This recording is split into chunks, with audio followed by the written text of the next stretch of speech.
Okay, so we are live.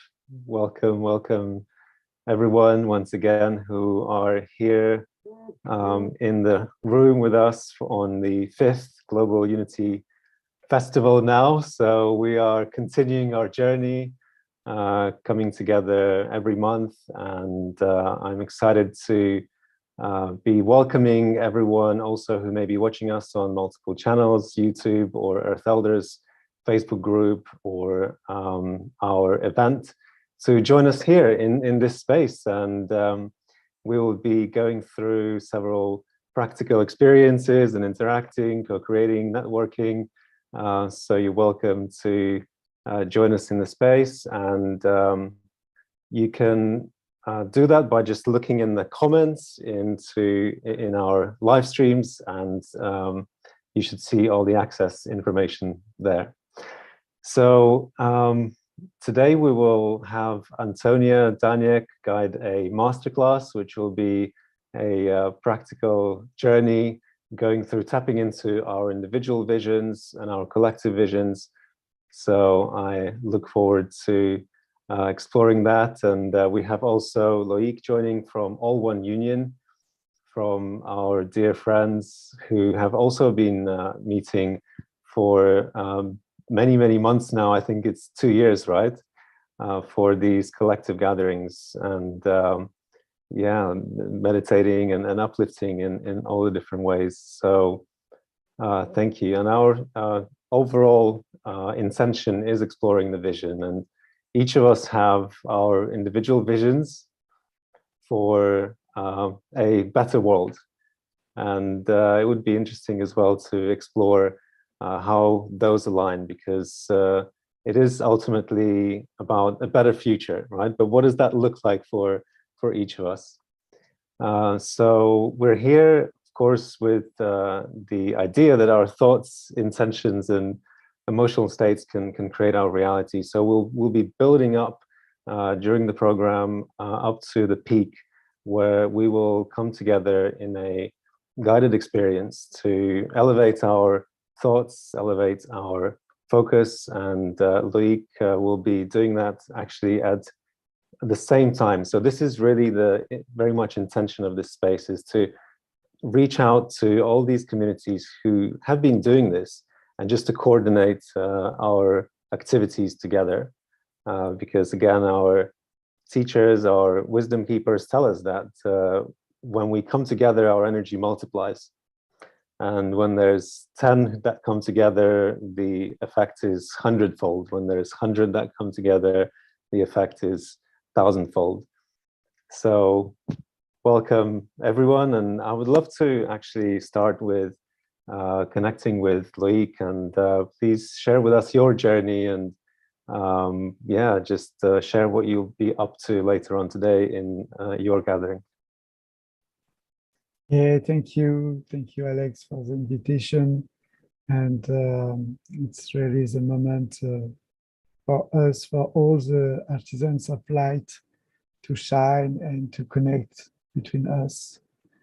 And with All One Union, we offer time, the first of each month, at the same time around the planet, at 1 p.m. Universal Time. We offer time to connect together, first by the heart, and also now we organize some Zoom meeting from now 2019. And we invite people from all over the world, from Africa, from Brazil, from India, from Europe, to share together about their spirituality, the practice that they have, meditation, prayer, also music, also artistic practice, to celebrate our unity with our diversity. This is the main purpose of All One Union. And the idea is, like you, to make an occasion to join together at least once a month. Of course, we are always connected, and it's always some people who are practicing something around the world, and we can connect with them at each moment that we have a practice. But it's nice also to celebrate this. And particularly this day, the 1st of May, it's in a lot of countries, it's Labor Day. But first, it was the day of the Virgin Mary, who represents the earth, who represents our nature. And before, it was also the day of Beltane in the Celtic tradition. Beltane is a tradition of Belenos and Belirama, and it's the light, so to celebrate the light after the obscurity of the winter. Now we celebrate the light. So today is particularly a good day to celebrate the people who are making some art, who are dreaming, we are realize our co-create our world. And so we celebrate today the artisans, the light artisans. So welcome to each one of you if you want to join. And we will have a guided meditation. So at 1 p.m. Universal Time. So it's 3 p.m. for Europe. I don't know where you are, but you can find all the time on the website of One Union. And yeah, you're totally welcome.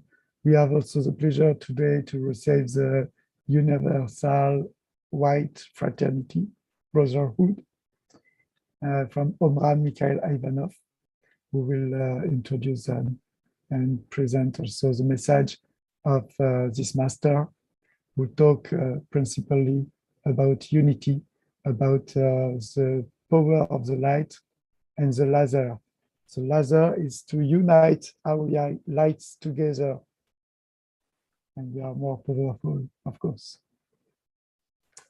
Thank you. Thank you. So sounds like you have a very rich program as well today, and lots of amazing offerings there. And also for those of us who, or for those who may be watching the live stream now, so as I mentioned, we will be building up to the same moment. So we'll join in the practice and in the intention at the same time, when All One Union will. And how do you find out about their event? So I'll quickly show for people the opportunities to do that. So if you go to our Global Unity Festival page and click on, I don't know if you can see the right screen. Okay, yes. So if you click on the events here, you'll see the list of all of the events that may be happening. So today you have the 3 waves of the festival in the different regions.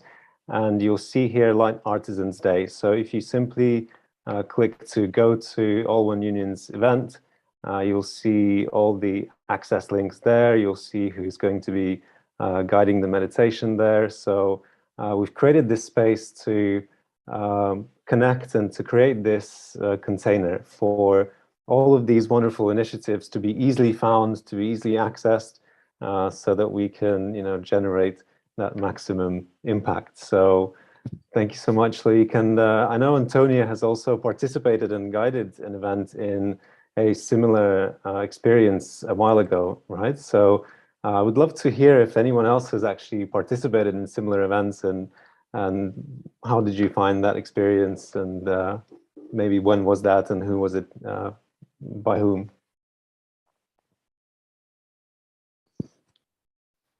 Antonia, you can share first.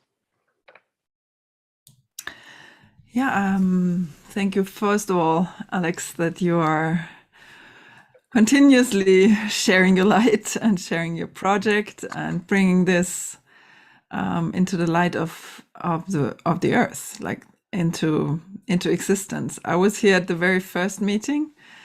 The first session, which was compared to today, was tiny, and yet it was very powerful. So I participated several times here and also in Earth Elders in the Facebook group. We had a lot of events and also synchronized events over the last years. And I feel that the more that we do it and the more that we share about it and the more that we find how it works, like now you, like the team and you shifted the module, like shifted the way to present and everything. So it's a journey to figure out how to do it in the best possible way. And everybody has their own way of doing it. So I'm really excited to share today about conscious co-creation. And it's really, I had so many experiences in the last years, especially with lockdown, that what a small group can do when we join in with intention and with love and with our heart. And yeah, so I think it's every initiative that is at the same time, or even like we can always connect to the same time if we need to. I feel that it sums up and that we are much more powerful already than some of us might think. So I feel the wave is really building, and from my heart, I'm grateful for everyone joining and for the whole field that is building. And I look forward to this wave, the second wave we're doing today, and the future, how it will unfold. So thank you, and all who are listening, join in or listen to the replay or join in the future, or be courageous and step up as a host. It's really an amazing field to be in and to play with and to co-create in. So lots of love. Yeah, thank you. And I love how you're saying like we're more powerful than we realize. Sometimes it's about remembering that or stepping into that, isn't it? So yeah, that's a good reminder. And I also from what you were saying, that we're discovering, how to do this, and we're really doing this from the ground up, right? As a complete grassroots initiative, and there have been bigger events with some celebrities there, and still, some of them have been more, some of them have been less attended, and for us, we are who we are right here, connected from heart to heart in this space, and it's really like building an airplane to fly first, right? But we have no idea how to do that. Yeah. And so so this is a completely co-creative space, right? And we would love to also hear from those who may be watching us elsewhere, what you would love to see, to experience, what would be meaningful for you to join every month, even just for 10 minutes, like the heart of everything is minimum like these 10 minutes of unity and connectedness. And the rest is really to serve that, to build up that momentum and to prime ourselves, to be in that space. And we just had a wonderful event in the Asian and Pacific wave where we had a EFT tapping masterclass, and we had also musicians. Typically, this wave actually is the most musical. We usually have like 2 or 3 musicians, but none of them could make it this time. We have a pre-recorded greeting from one of them, so we will hopefully play it. And so this is really that space to just be and to connect. So those who are here, welcome to chat with each other in the background. So thank you so much for joining once again. So anyone else has ever participated in these collective meditation or prayer events from those who are present here? I know Laureen, so those who are watching won't see Laureen because she's in the background, but there are other people in the room who aren't seen in the live stream. So Laureen has organized a similar gathering with her community. So she's a meditation teacher. So if you are in a position to share even just with the audio, it would be lovely to hear from you. But anyone has participated in these events before? Rick or Dmitry? I guess not. No. Okay, fantastic. So, well, today it could be the first experience then, and yeah, this is something I feel also not that tangible in a way, but it's we can feel it. And that collective space does amplify the intention. And just before we move on to the introduction of Antonia's masterclass and do a little group coherence practice here with all those present, I'd like to share one more thing in our journey of connecting with similar communities. We have now come across 4 initiatives that have been doing this. So All One Union League is present here with us today, but there's several more that we know that are in Europe, and I'm sure there's more that we don't even know of yet. And Moments of Mass Mindfulness also gathers in both like a local setting in a church in Manchester, and they also have a Zoom live stream. And they do it, guess what, on the first Sunday of every month. So, except today, because in the UK, 1st of May is kind of a bigger holiday, so they've actually moved it for the next weekend. But generally, it's the first weekend. And Loïc, can you read correctly the pronunciation of Margot's initiative there? I don't want to. Yes. The initiation is a French, the initiative is a French group. The name is Vague d'amour et de paix, Wave of Love and Peace. And they meet every Sunday evening. So they meet at 7:45 until 9:45. And the first part, they have, on the first Sunday, they have a presentation of somebody from spirituality. For example, today it will be the Sikh spirituality, so an Indian spirituality, who will speak about the meditations that they do. And they have a time of silence at 8:45 to 9. Yeah, it's from 8:48. Sorry, I'm a little bit confused in the time, but you can. Yeah, I think you're right. You're right. The, it is 8:45 to 9 Central European time. Yeah. Yeah. I think it's this. And so, they offer this time also of silence. And it's a beautiful meditation together, to be together, even if it's by Zoom, to be together in the silence or in the guided meditation like in All One Union. It's very powerful to have these 10 minutes, 11 minutes. It's enough, in fact. Even 1 minute, if we have together, it's enough. But 10 minutes, 11 minutes, it's a good time also. And so, yeah. And we have, as you said, we are several groups like this. We are doing this all over the world. And the goal, the game, I think, with Global Unity Festival is to connect them and to contact them, to invite them. Beautiful. Absolutely. Thank you. And today we will have on our third wave in the American time zones, which fall into late evening for Europe as well. So we'll be actually again merging in the same moment with the initiative that Loïc was just sharing about.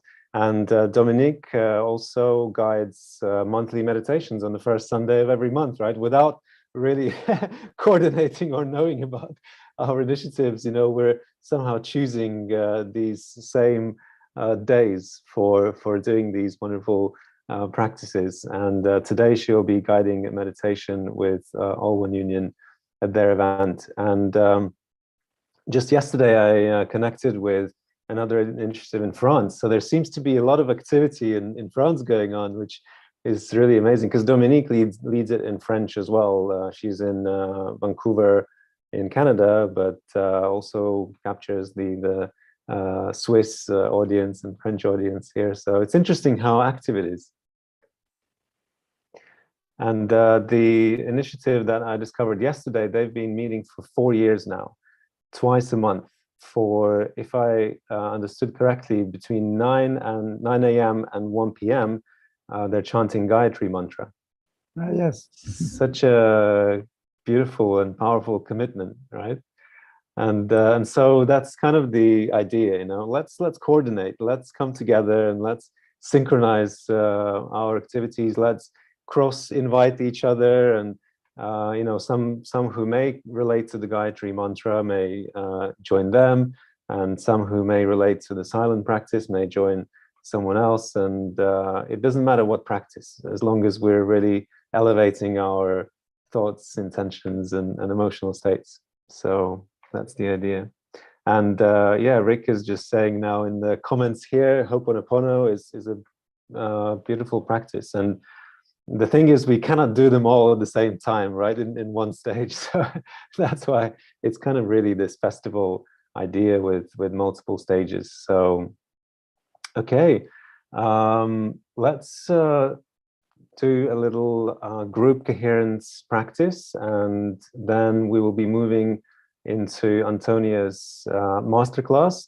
So share with us, please, briefly what people can expect in the masterclass, and if anyone is still watching us in the live, feel free to join at that time just for the masterclass, or later, completely free to join any moment. So we'd love to hear, Antonia, what you've got prepared for us. Yes, but just to clarify the time, do we start in half an hour, or Yeah. do you want to start? Yes, because, okay, just so people are clear. Yeah. The name of my masterclass is Conscious Co-Creator. And basically, I'm opening the space for us to tap into what we really want to share, like what is really your genius, what are you being called to do, and gain clarity on that. And then we will dive into different energetic patterns that run through collaboration, co-creation, and actually through all our projects, of how we interact and how we are in different roles. Like here in the festival, Alex is in the role of the visionary and in the role of so he has multiple hats. And from my experience, once we are clear on the role that we play in the different co-creation, in the different projects that we are part of, it makes a big difference on the intention that we set and the power that we have in co-creating and in being aware of the responsibilities that we hold and the space that we are holding. The topic of the whole day or the month is holding the vision. And to me, it makes a profound difference if I hold the vision with Alex for the field that he opened, or if I hold the vision for my own project where I'm the initiator, I'm the visionary, and I'm the one who sees the bigger picture. And we will explore this in your projects, in your existing or future projects. And yeah, once I learned about this, to me, it's as profound as the law of attraction or all the other universal laws. I feel there's a big, significant shift was in my awareness and also in everyone that I worked with. The moment that we are aware of these subtle energetic patterns, and then once we are aware of it, we can move and create and co-create with even more intention. And at the same time with more intuition, which is amazing because our inner guidance comes in very strongly. Once we're aware on where we want to tap in and for which project which initiative, which vision our intuition is supporting. So I look forward to sharing, and it will be part teaching and part your explorations and your insights. So we'll weave it together and see what comes from it. Co-creating in the flow. So yes. I understand we'll be able to pick our point of focus, our projects, or our idea that we have, and kind of work with it and unfold it, expand it. Yes, and it will be mainly personally for people, because so you don't need to share everything. It's more like an awareness process, and then whoever wants to share about it can share or ask. So you can also just listen and follow the process with your own projects. There's no need to share, but there's opportunity to share. Fabulous. looking forward to that. Okay, so let's jump into our preparation for connecting and to ourselves and to each other. And these group coherence practices are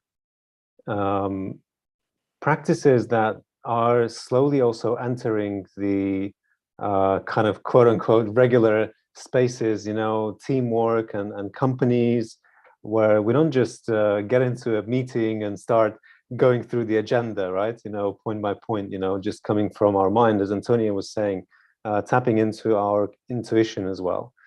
And there was an article that I recently came across. Unfortunately, I don't have it to share right now, which was more on this collaborative synchronization that our brain waves have.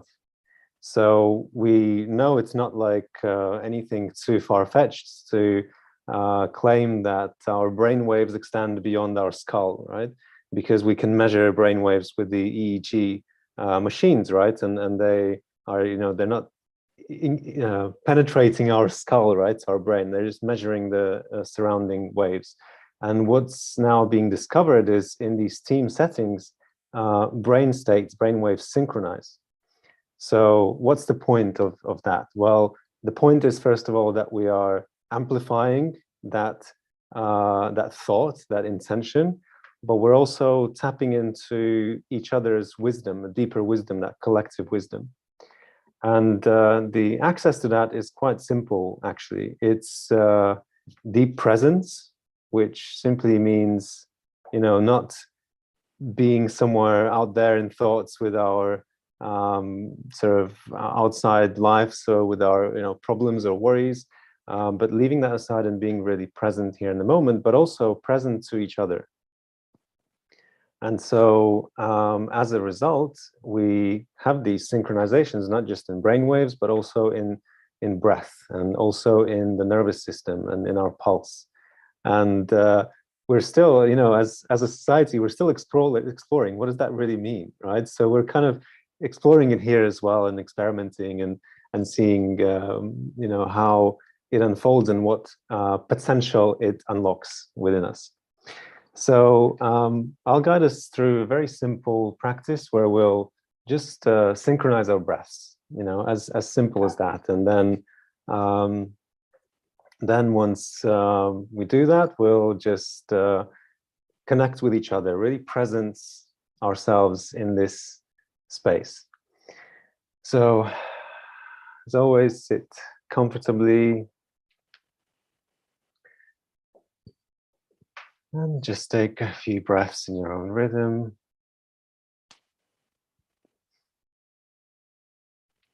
A few deeper breaths.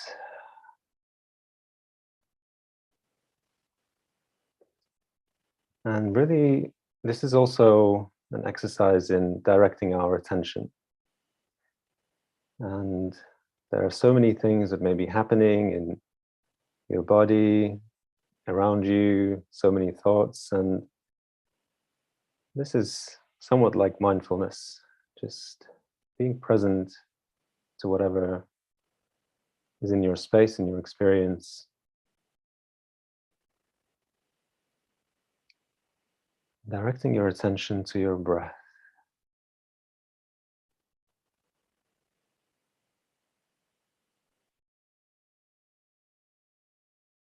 So now in your own rhythm, and just observe if you have any other thoughts, feelings, emotions. Don't try to resist them or control them, just observe them.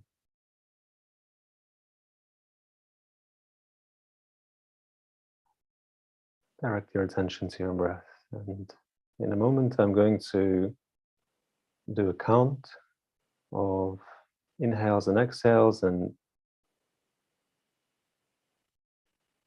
invite us all to join this synchronized breathing in your own rhythm for now. A few more inhales and exhales.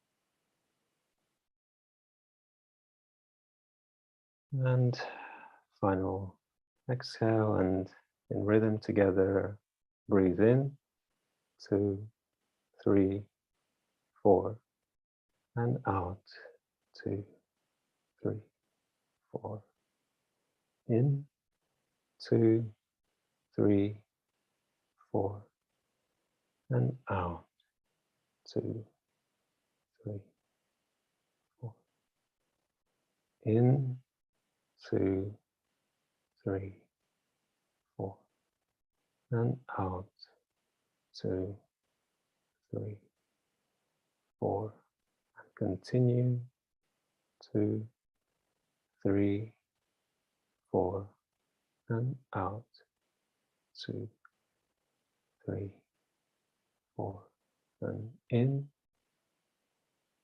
And now that there's others around the world, and out, 2, 3, 4, and in, breathing with you, the same rhythm, and out, 2, 3, 4, and in, connected with the same intention, and out, 2, 3, 4, and in, to uplift ourselves, and out, 2, 3, in, and serve to the well-being, and out, 2, 3, 4, and in, our own well-being, each other's, and the world, and out, 2, 3, 4, and slowly return to your breath.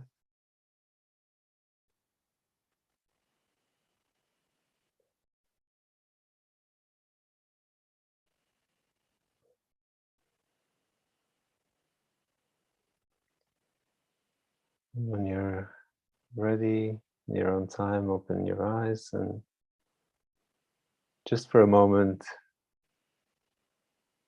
be present to each other and be present to those who are on this gathering right now and watching us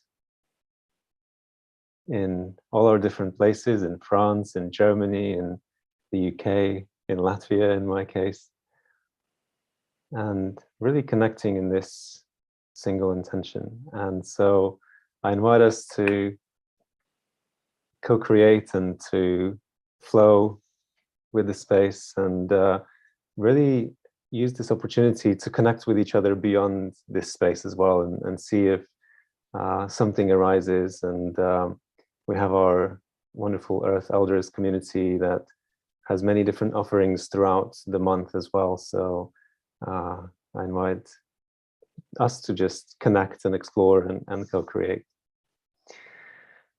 So how is that? Is that something that you tend to drop into on an everyday basis, or is that something that is less kind of frequent for you? How do you tend to practice uplifting yourself in the daily life yourselves? All of those present here, what are your practices?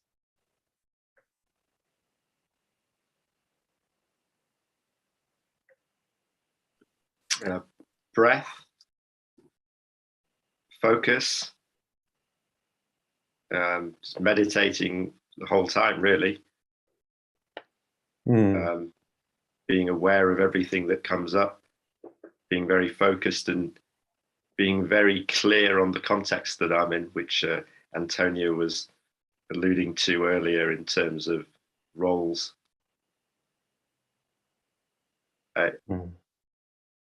I take the focus of being very clear on my context at all times, and then manifestation happens quite simply if I drop out of the context and kind of try to rearrange the environment by doing kind of plumbing at a lower frequency. It doesn't tend to go so well. So it's more kind of merging with the environment and the all that is at all times and staying present to that, and then everything flows quite simply and gracefully. And then there are ways of dealing with breakdowns and so on, but that's slightly different from what you're asking. Thank you. So that's in a way really what our guides and teachers tell us, right? It's like let meditation be your every moment and every step, right? And really be in that flow. I love that. Love that. So yeah, for me, it's also dropping into this stillness from time to time, and not necessarily doing it on a kind of routine basis, but whenever I feel that I want realignment, just taking a step back from everything that happens, and really the breath and that stillness is the bottom line, right? And there are different mantra practices that I also sometimes tap into, and yeah, that's one of the things that I'm so amazed by, that there's so many tools to help us to elevate ourselves. So anyone else would like to share?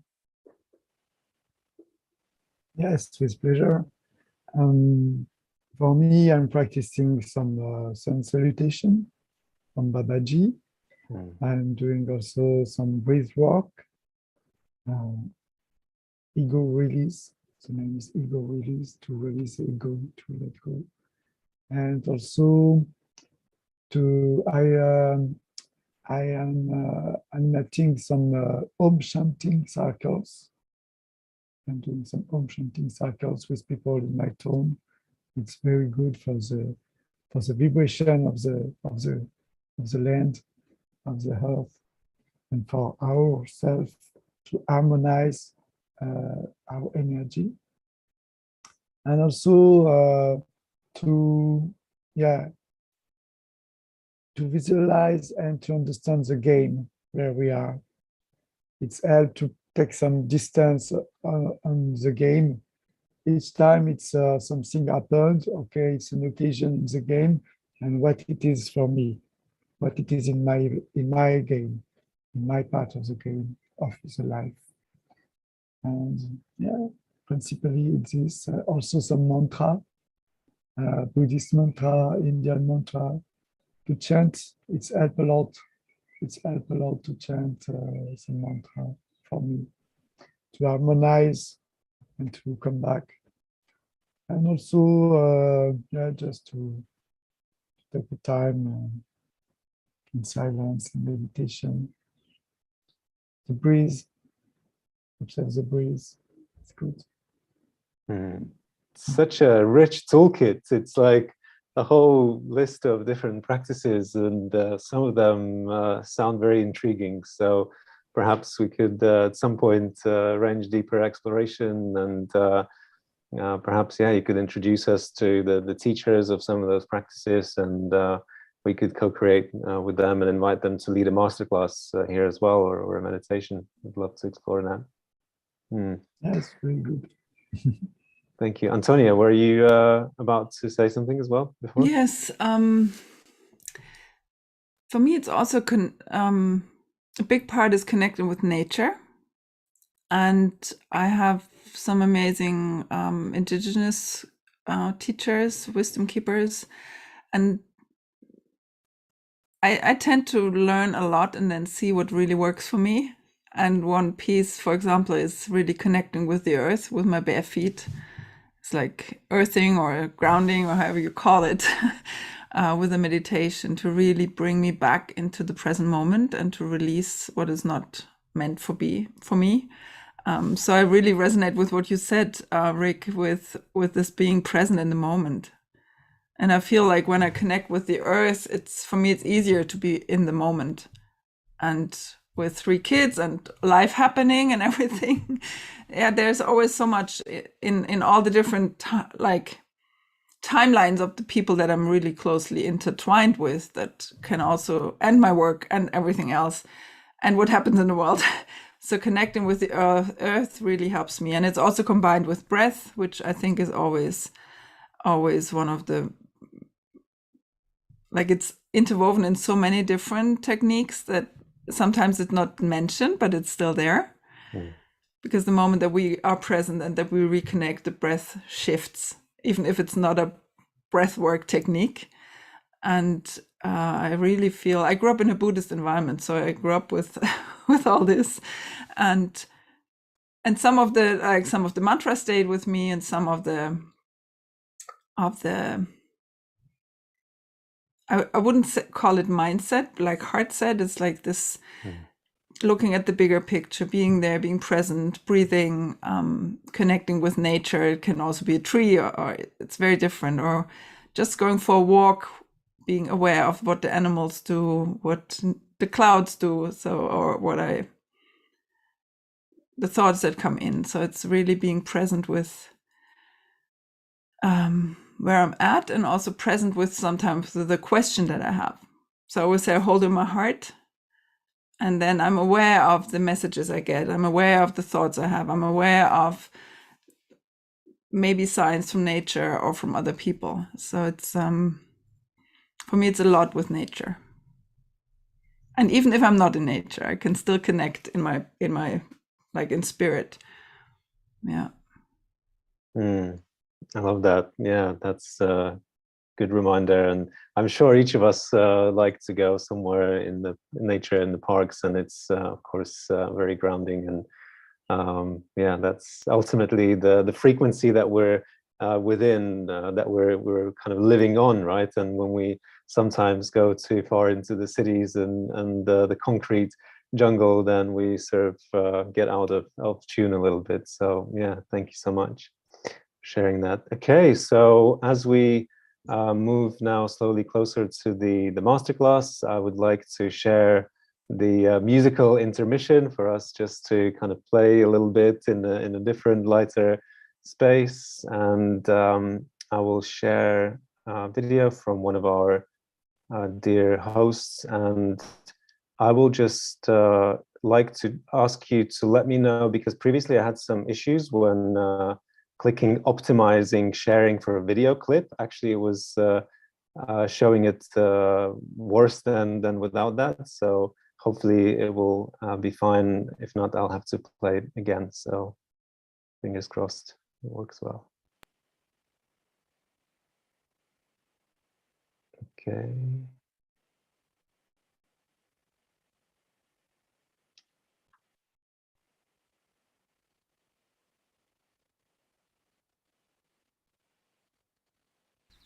Welcome to the Global Unity Festival.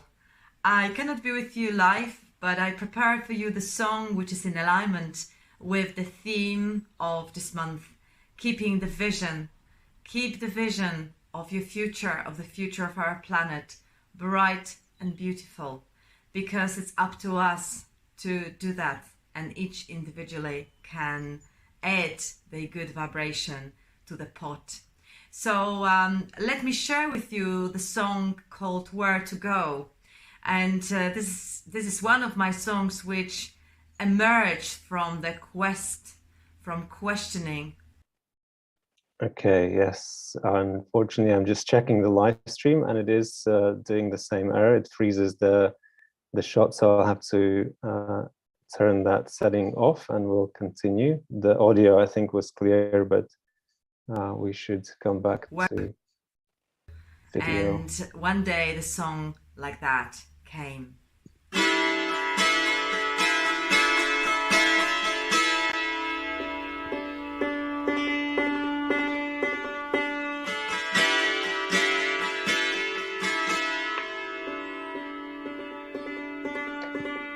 Close your eyes, sense the air, feel the wind blowing on your face. Face that wind, where he's from. He's whispering the story where to go.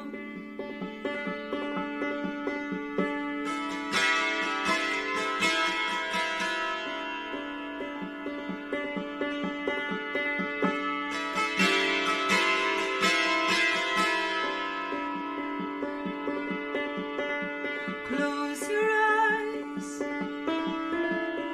sense the air, feel the wind blowing on your face. Face that wind, where he's from. He's whispering the story where to go. Follow that voice, don't look back. You are the chosen for change. Don't be afraid to leave behind all of your worries and be free. Follow that voice, do not look back. You are the chosen for change. Don't be afraid to leave behind all of your worries. All of your worries. All of your worries and be free.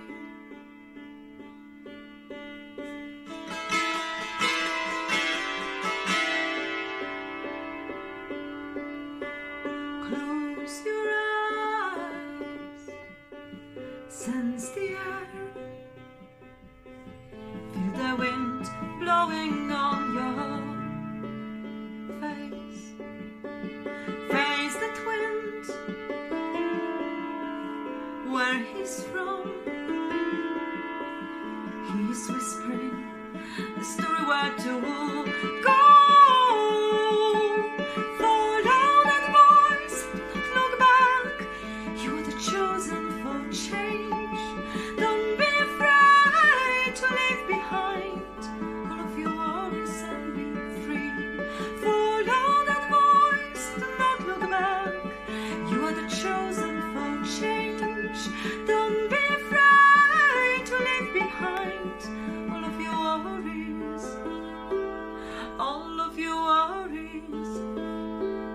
All of your worries and be free.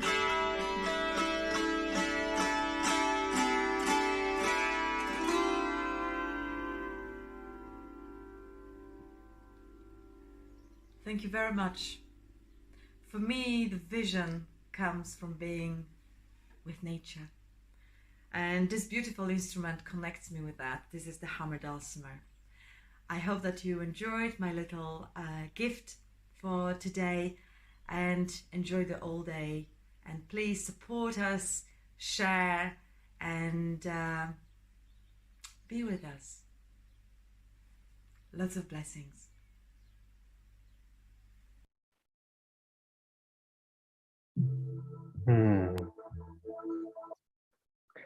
What a great connection to our theme, right? You mentioned connecting to nature, and that was such a perfect transition. I hadn't even watched it before, so wow, nice synchronicity there.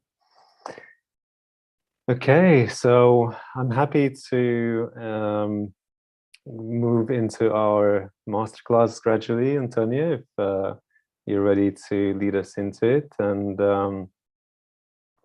happy to give you the full floor. And just some final reminders for those of us or those who might be watching from elsewhere.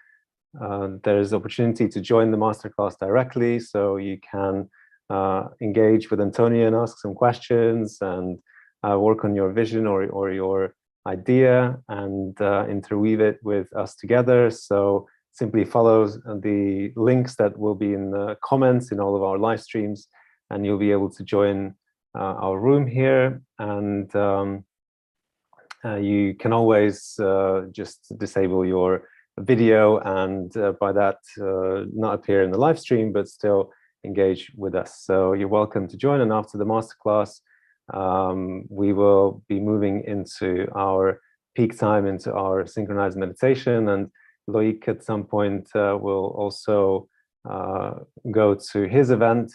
I think you're starting in about half an hour, right? Yeah, we start the event in 30 minutes. So I wanted really to assist to the masterclass because I'm very interested by what you say, Antonia, about our roles to take our part, because for me, we are in a big game. And this game is to shine the light and to spread this light, to remember the light that each one has in his heart. And yeah, it's very nice to understand what is our roles and what are we playing, what is our tools also. So unfortunately, I cannot assist all the masterclass because I have the event in 30 minutes, but I am with you in the heart. Thank you. And if you'll need to drop off, of course, then just in advance, thank you so much for joining us here today, and looking forward to co-creating and exploring, how do we build this airplane and fly, for the first time, and what's the engineering for it, and what's the dynamics for it, and yeah, looking forward to connecting with other initiatives as well beyond today's gathering. So thank you, Loic. Okay, Antonia, the floor is yours. Thank you so much, Alex. Welcome to the masterclass. It's a Conscious Co-Creator is the title. And to me, we are always co-creating. So whatever we do, we're never alone. We're never just us. We are connected on so many different levels and so many different energetic, interwoven dimensions, like beyond, I feel like beyond what we can grasp with our brains. So today's masterclass, I put in 3 parts. One is really be thyself. So it's about, first of all, connecting with who we are, why we are here, and what we feel called to do. So this is your personal vision. This is your calling, your talent. And the second part is create with source. So it's really connecting with source, with our inner source, our inner guidance, maybe the divine guidance, and with the earth. So source to me is a multi-dimensional.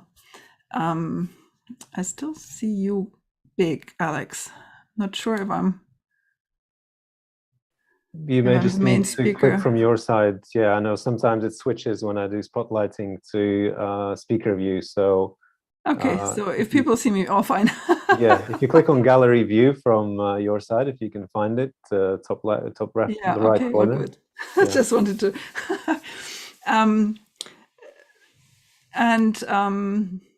Where was I? Multidimensional co-creation. Yes, so it's a multidimensional, and at the same time it starts with us.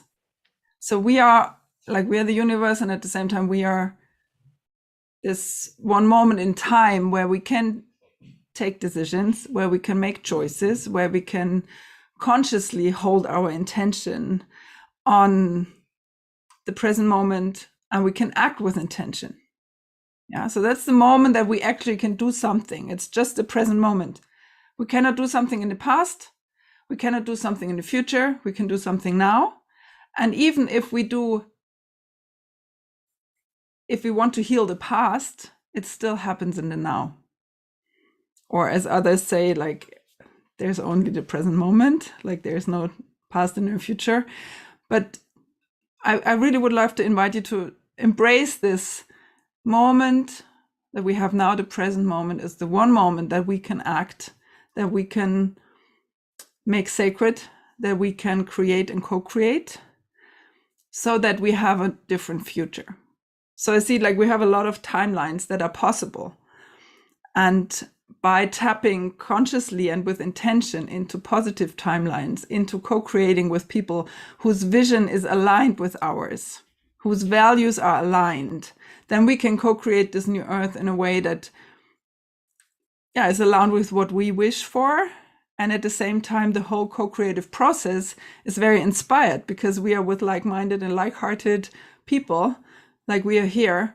And it's another way of moving forward than as we did it in the past. In the past, it was very much about smart, strategic collaborations or business partnerships. It was a lot from the brain, it was a lot from the mind, Like we need to collaborate here and there, and then we have this X outcome. So I feel like now we are really stepping into this new time, into this new paradigm of connecting on soul level, connecting heart to heart, and co-creating on a, I wanted to say bigger scale, but at the same time, it's a smaller scale. Like it's a very subtle moment that we really come together and that we really feel like, okay, now we do something together. And this is where later the roles will come in. Like, what is my role in this specific project or in this specific community, company project that we are co-creating? So if we see this big we, this big vision for the future, to me, the we starts with the me, because this is the point that I can influence. It's like my addition to the puzzle. It's my being of service. It's taking responsibility for my being and for my doing. What I witnessed in my childhood and also later is that in a lot of communities and new age projects, there's only a we and the me is missing. So the personal responsibility of people sometimes is diluted or is not there. So it's we, and then there's a lot of discussions. There's a lot of, to me, lack of clarity of moving forward. So the chance here that I see is if we all take responsibility for where we're at, for how we perceive the world, for how we interact with others, that's the moment that we can really change something. And to many of us, including me, it's a process. It's a process of exploring. Like I have 3 words for be thyself. It's explore, embrace, and embody. And this exploring part it's to me a lifelong journey. It's exploring who am I? What are really the gifts that I want to share? What do I really feel called to do? It takes courage and honesty to really step into what are we here to do. It's like exploring our life purpose, our calling. And there's one very interesting approach or view, I would say, from the Gene Keys teachings. I'm very deep also studying the Gene Keys. It's about really tapping into your potential and seeing where something needs to be healed. And in this framework, the core wound that we bring into this world, once it's healed, shifts into our vocation, which I think is a very interesting view. So it's like, oh, this is like, once it's healed, I can really step into it from an empowered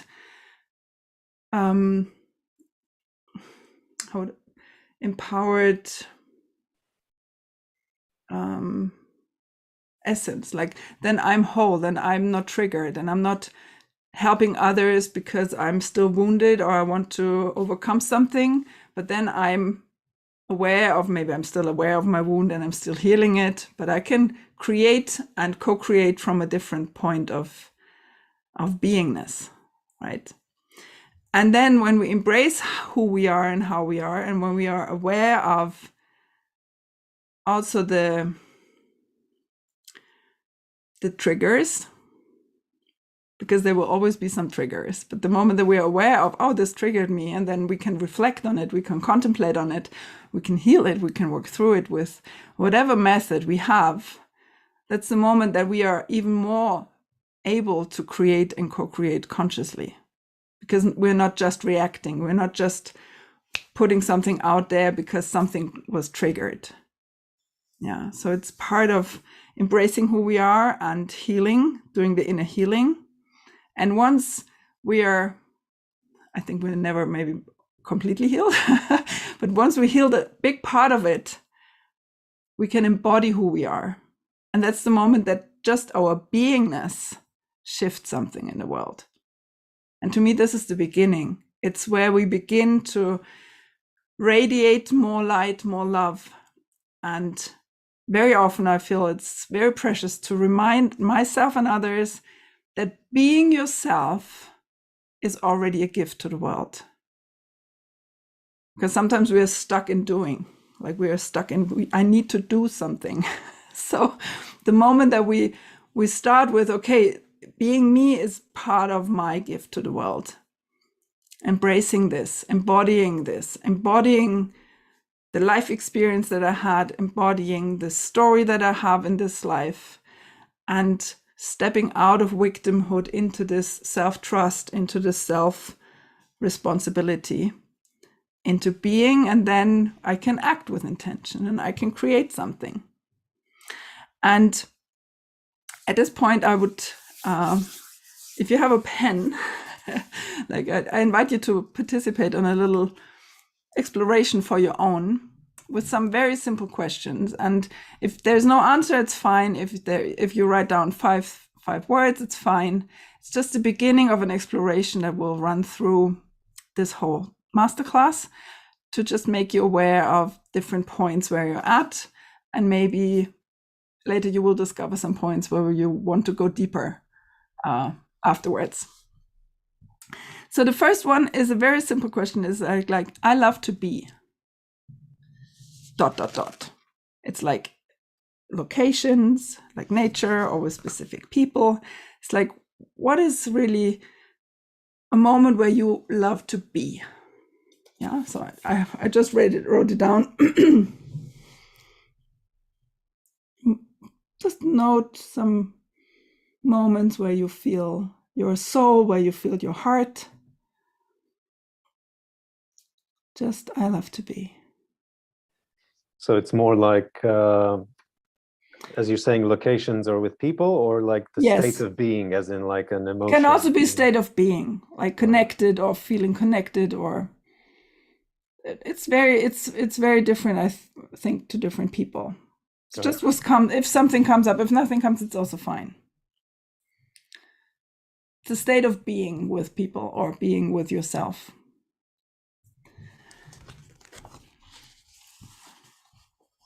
And the second one is, I love to do. So what are things that you do that light you up? Like for me, it's creating art, it's talking to people, it's what is an action that you really enjoy?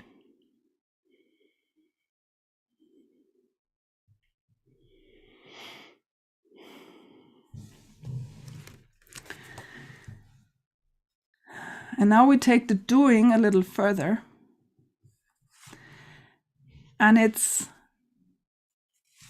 I see myself sharing. Like, which gifts at the moment do you see yourself, or in the future, do you see yourself sharing with the world?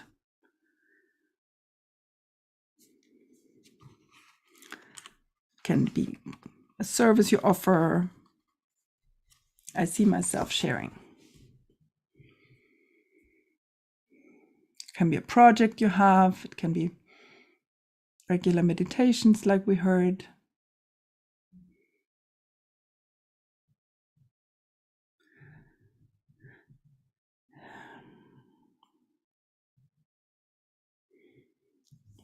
Okay. And I invite you, can you close your eyes or just be with me here? I invite you to zoom out and see the world that you're co-creating. How does it look and feel?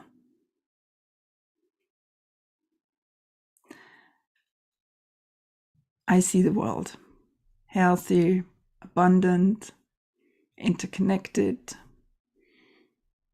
like a positive picture that you see for the world.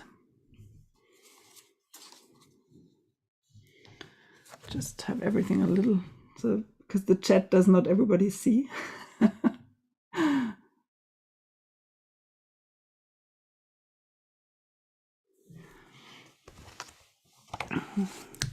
And the last for this round is, I see us in this world doing ... together. So what is one of the pieces that you really see yourself doing with others, which is important to you?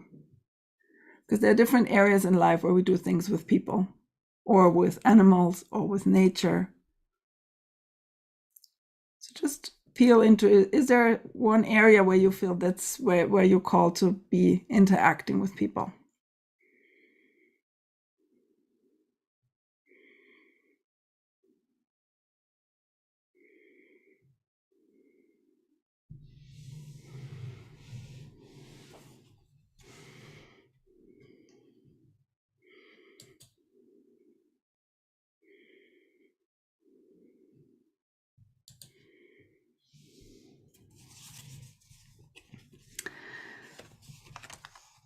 And when you see this world, you remember the picture you have of the world and the picture you have of co-creating with people or doing something together. How important is the part of collaboration, co-creation, win-win situations? How important is this for you and for your vision? Like, is this part of how you want to create?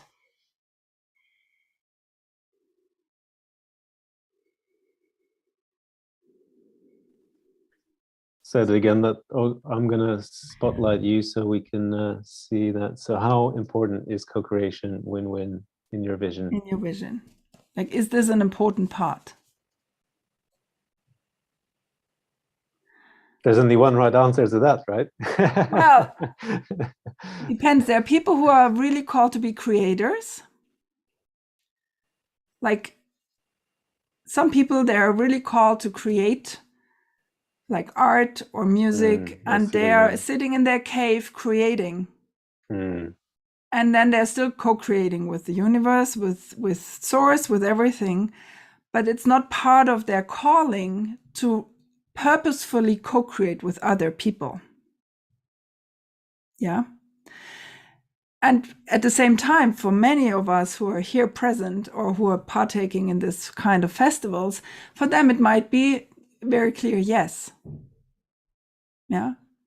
And this is also something that really was very, I really gained a felt sense for when I studied the Gene Keys. It's there are different lines, different ways of people, how they interact with communities, how they interact with teams, and how they're called to create. And not everybody is called to co-create in bigger teams. Like, some people are completely overwhelmed if there is too many people. So they might be called to do it alone or with 2 people. Yeah, it's still, everything to me is co-creation, but it's really, is this really part of how you see your vision coming into life? I would say now. When you say Gene Keys, what are you referring to? How do you spell that? What is it? The Gene Keys it's a teaching. It's like human design. It's a further development from human design. Alex, Gene Keys, like gene as in, like the genes that we have. And the Gene Keys, it's a whole body of work. It's an amazing exploration where we see, like, from our birth chart, where we might have still some shadows and where the gifts are, and where they're connected also to purpose, to vocation, to life's work. And there's a whole healing journey in it as well, if we want. So that's, yeah, it's maybe later I will also put the names also in the chat in Facebook so that people can see it. Yes. I can quickly share it now, actually. So this is the Gene Keys website, and it's a wonderful combination of our personal nature, our personal code, or the hologenetic profile, as they call it, and some sort of wider context for the evolution of our human consciousness, in a way, right? And yes, human nature. And actually, we have in our third wave somebody who leads events which are focused around Gene Keys, and so he shares some reflections on that, and yes, also guides a meditation based on some of the, because it's based on also transitions of the planets and kind of a bit of astrology there. So he taps into the current space. Will is a fellow Gene Keys guide. So we meet also in other locations. And to me, it's a profound way of getting to know myself better, and it's part of my healing journey, and it's part of my work as well. as a guide to support people to dive into their personal contemplation and process here. And so now we have the right wording, and there's a lot of amazing free resources as well on that page. And yeah, that's this. So now we connected with the word source already. Like, yeah, so now you have your answers, and I would love us to share what you found. But first I want to take it a little further. When I say create with source, and it can be a solo creator in his cave, or it can be someone creating an amazing big venture company, festival, whatever, right? To me, the essential piece here is that we first connect with source. So it's connect, clarify, and co-create or create. So it's, first of all, it's back to the first piece. It's connecting to who you are. It's connecting to your inner guidance and to your reference points of guidance, of values, because the world looks different to every one of us. And connecting to how you feel guided and how you connect with the source energy or with God or with divine guidance, whatever you name it. It's very individual. Or simply intuition, you could say, right? Or intuition, yeah. Or gut feeling. I mean, there is a million ways. Some people, they suddenly hear something, they have a audible guidance. They hear, do this, do that. Some people see, they really have visions of something, and like in dreams, they get very clear guidance. So it's very, very unique to everyone. Yeah. And the moment that we connect, it's important also to trust this intuition, to trust the signs, to trust this nudges that you receive. Because we can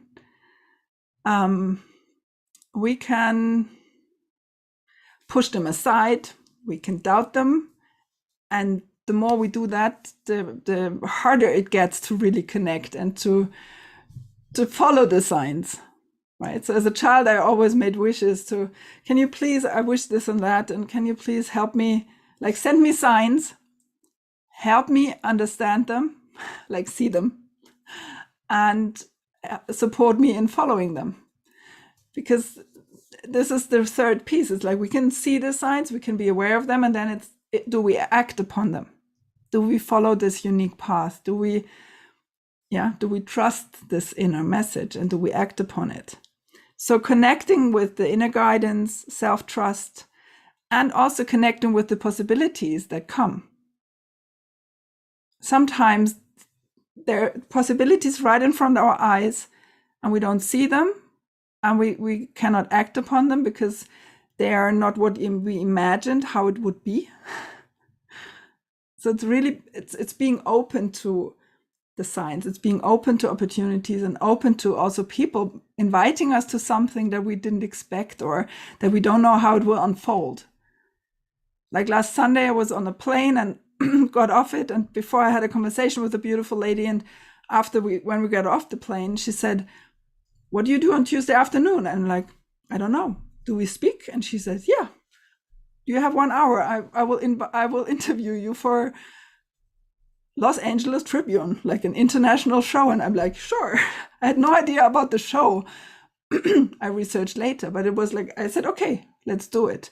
So it's really being open to the things that come in our path, which we didn't plan and we didn't expect, and welcome them. And then be curious of how it unfolds. And sometimes it's part of our bigger picture, it's part of the path that we're taking. And sometimes it's an additional inspiration, and it's not a path that we need to follow through longer. Yeah. And once we trust this connection, it's also about trusting source. It's about trusting the universe. It's trusting that there is enough for everyone. There's more than enough.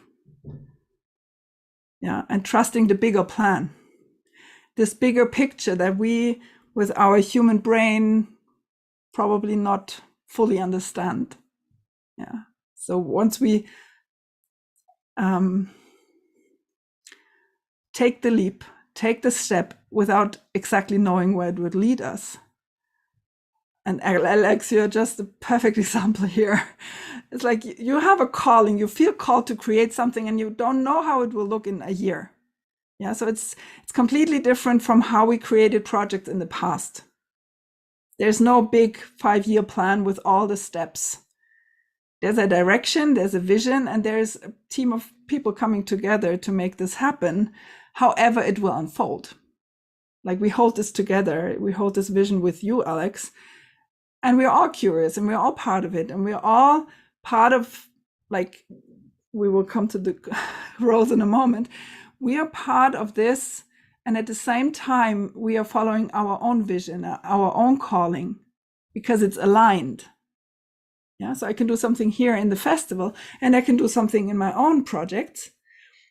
And I'm still on my path. So it's not a distraction. It's something that beautifully aligns me in different roles in different projects.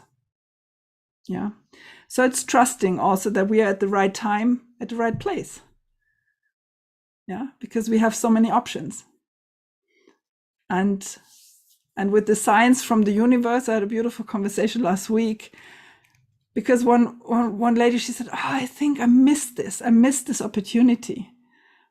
And we had this conversation. I was like, yeah, but if it's the right thing for me, the opportunity will come again in a different form, with a different messenger, maybe with a different version of it. It's like we're always in the right time. And sometimes I feel like my ego is in the way, or the idea that I had, the plan that I had. Yeah, so it's good to have a plan. And at the same time, I feel it's very precious to realign it and realign it and realign it and see where it actually will take me. Because the soul, yes. What I'm getting from what you're saying related to some of the things that we were saying earlier is that vision and context really is a higher level than plan. Yes. That if one is in a particular context or has a particular vision, then the way that manifests will kind of self-organize or co-createdly self-organize beyond the remit of a plan, which, they're still useful, obviously, but yes, the higher level domain is the vision and so on. Yeah. And I think it's a mix. Like it's when we are in the plan, it's for some of us, it's important to have some kind of plan and then take the first step. So take this action. And then we see how I always see this kind of bridge. I take a step and then the universe can answer. I can meet someone. I take the next step. And for some people, it's good to have a plan with some steps because otherwise they wouldn't take the first one. But some people are stuck. They have this big vision and it's so huge that they cannot take the first step. So it's also a balance of do a plan, write down also some timing, like write down some steps and put a time on it and act on it to get going and get into the dance. And we have a saying here in Germany, it says the universe dances with those on the dance floor. And I love that. It's the moment that we get active and that we start creating and that we start also taking a risk. That's the moment that we can meet people, that we can see opportunities in a different light and in a different intensity as we would if we would just sit on our couch and think about it. Yeah, I mean, I have a beautiful, strong brain, so I can think a long time. But that magic to me really happens the moment we get creative and co-creative. And so the second piece with creating with source is not just connecting, but also I call it clarify. Yeah, it's connect, clarify, and create. And clarify is really this moment of what I mentioned, realigning. And we take a step, and then maybe at one point it's time to pause again and to see if this is really the direction that I want to go. And sometimes we are stuck in our to-do list. So we have all this, and then we cannot see all the opportunities on the side. And I always draw it like this. I love my little cards here. So we can be connected to our intuition, we can feel into it, and then there's a point where it's time to trust it and to take action. And then at one point, I usually feel like, oh, it's time to contemplate again. It's time to pause, breathe, go inside again. So it's inside, yeah. And reconnect with where I'm going, reconnect with my vision, reconnect with the bigger picture. And then I can take action again. And this cycle can be a longer one. And this cycle sometimes is just a breath. So it's holding a moment like, does this really feel aligned? And for some people, it's in the stomach somewhere, it's like in the gut, or it's the heart closes and then it's like, oh, there's something off. So it's different for different people. And what I observed is with clients and with myself, there are signs, the body gives us very strong signs sometimes to hold a moment, to just, are you sure? Yeah, and then it's this moment of, okay. And then we can do the thing or not, or we can readjust our direction. And from what you just heard, I would love to invite you to just feel into just thinking of what you wrote down, what you do, the projects. Is there maybe a project where you already now have the knowing that you want to contemplate on that further somewhere in the future? Like, is there something, a project where you feel there might be something out of alignment, or there a person you need to have a conversation with? Sometimes we are very aware of these things, but we put them, like we push them outside of the awareness. So I just open the space to feel, is there something that you want to clarify or finalize or close?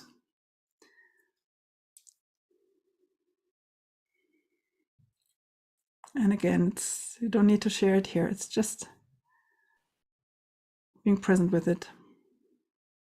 Well, for me, it's obviously much is around this space. So I don't want to take the space with that though. So if Rick or Dmitry is willing to share anything, feel free. And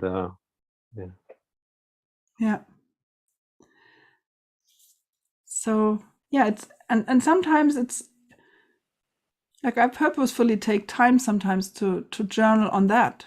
It's like, is there something where what I push aside? Is there something where there's the fear, or where I feel I procrastinate, or where I feel like my heart beating when I think of I should have a conversation there and I postpone it.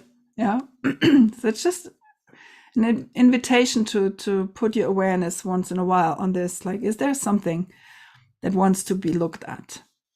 Yeah. Rick, I think you were going to say something before, or you... I like the infinity sign with the intuition and the action. I just wanted to acknowledge that. That's very simple and powerful little yeah diagram. It's part of when I learned about the source principles, which I will share in a moment. It's that's what's the first time that I came upon this sign in this context, and I really felt it stuck with me. And yeah, and then later Matthew shared with me that this point is the point of trust, and this totally made sense to me. I was like, so I added it in later. It's like trusting our intuition that we take action. Yeah, because is it just our intuition that holds us back, or is it procrastination that holds us back, or is it really not the right time? There's a very subtle dance in there. Yeah. Oh, I've been inquiring into that for a while now. How do we tell whether it's just, some kind of divine timing that we need to wait, or is it about ourselves developing our mastery, for better action? So is it like our sole responsibility, Yes. or, how do we tell the difference? Yeah. Tricky.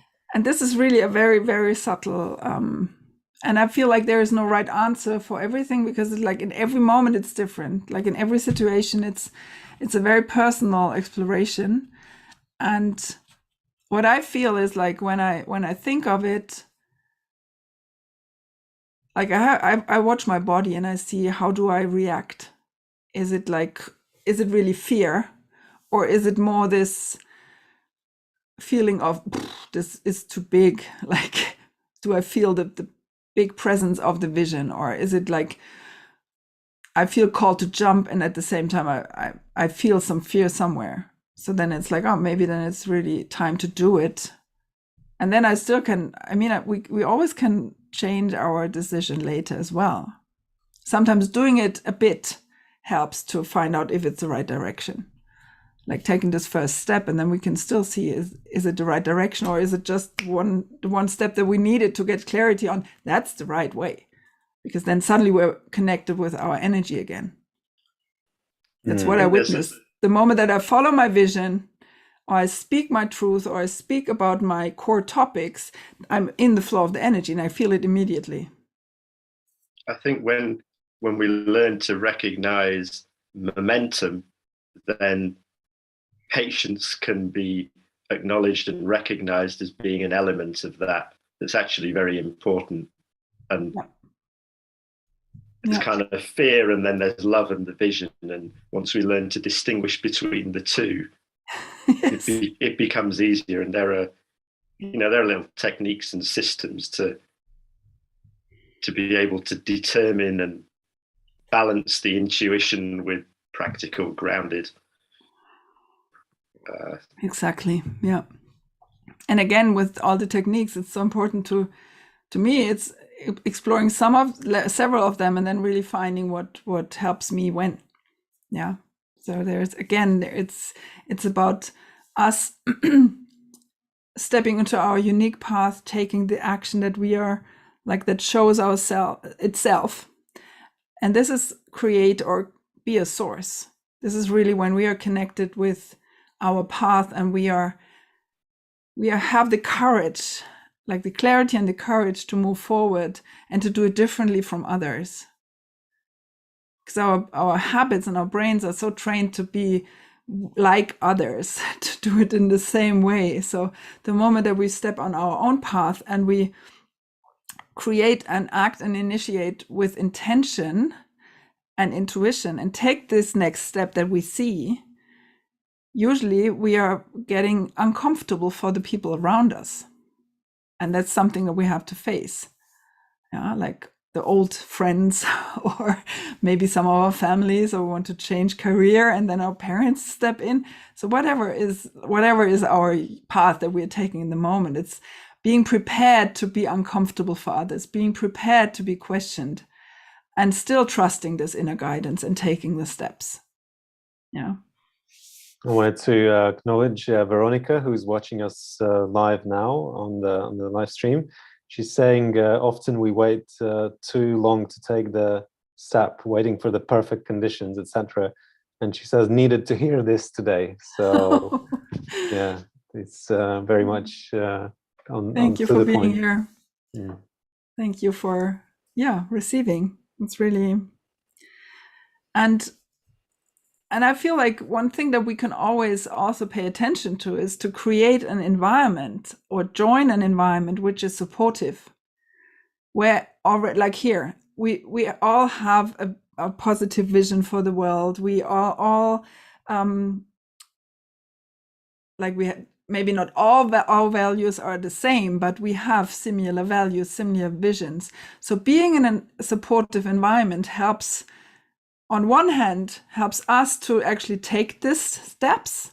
And at the same time, it opens the space for possible collaborations, because there are already a lot of people who are in this kind of spirit, in this kind of energy, and who are already on this path of shifting the world, working with consciousness, healing themselves. Yeah. So the moment that we consciously are in this environment, it also opens the space for possible future collaborations or co-creations. And I think you made a very crucial point earlier on about the importance of foregrounding or emphasizing the the inner environment. When we use the word environment, we often think that the environment is outside us, whereas our integrity and our inner environment and our communication that we have with ourselves, it seems to me that comes first. What do you reckon? Well, I think it always starts with ourselves. I mean, the moment that we know who we are, and we are who we are, and we show the others who we are, that's the moment when everything starts, to me, because that's the moment that where we truly can meet each other. Yeah, it's like, first it's knowing myself and showing myself. And in supportive environments, it's easier. And then it's, again, the integrity part is like only saying yes to the things that really feel aligned, or following the nudge to connect with a certain person that we see somewhere in a group, and it's like, oh, there's something I want to connect, and then follow this as well. So, but it starts with a deep, like, yeah, with integrity and with the honesty and with courage also to be honest with ourselves. It can take courage. Yeah.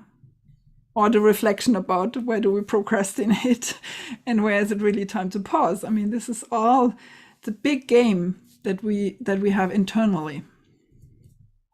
And then to take it outside in a positive way, plays into it. Yeah. Yes. May I just add one thing? The master teacher, Buckminster Fuller, futurist and engineer and so on, he said when he was asked what is integrity, he thought about it for a few moments and came up with the answer that integrity is courage. Yeah. Yeah. Yeah, and it's courage probably in multiple ways, right? It's being ourselves, it's being honest, it's being, yeah, courageous in different ways. So this leads me to the third part, which will be short but sweet. And it's really this part of conscious co-creation, which follows to me when we are conscious with where we are, who we are, what are we up to. That's the moment where we can co-create with people who are also have their integrity, have their direction, have their vision. And then we can, like, once we're aware of our intention and we're aware of how we relate to each other and we relate to the different roles in a project, which I will explain with another beautiful drawing. That's the moment that we can hold the vision together for projects. And when I learned about it's called the source principles, I wrote them down. And Peter Koenig, he's a British gentleman. He lives in Switzerland. I learned it from him. He's one of my mentors. Yeah. And this is also the content of the new program that I do in May. It's really about the different roles and how this affects the project and how we do, for example, business partnerships, or how we interact and relate, and how we hold the vision together. For example, it's a beautiful drawing here. Just need to put myself back on Spotlight that I can see it. Okay, so for example, this is I take the festival as an example again.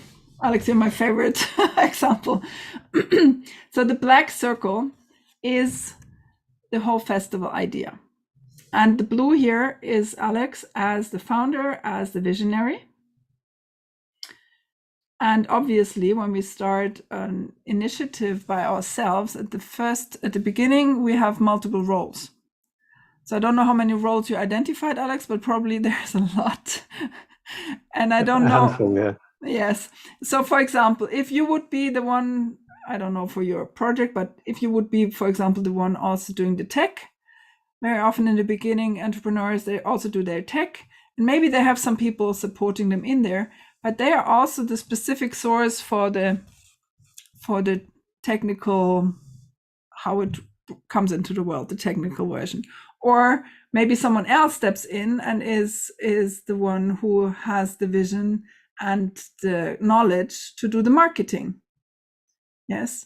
So the idea is that there is a source, the global source for the whole project, which is one person, which holds the connection also to the vision and to the intuition for the project.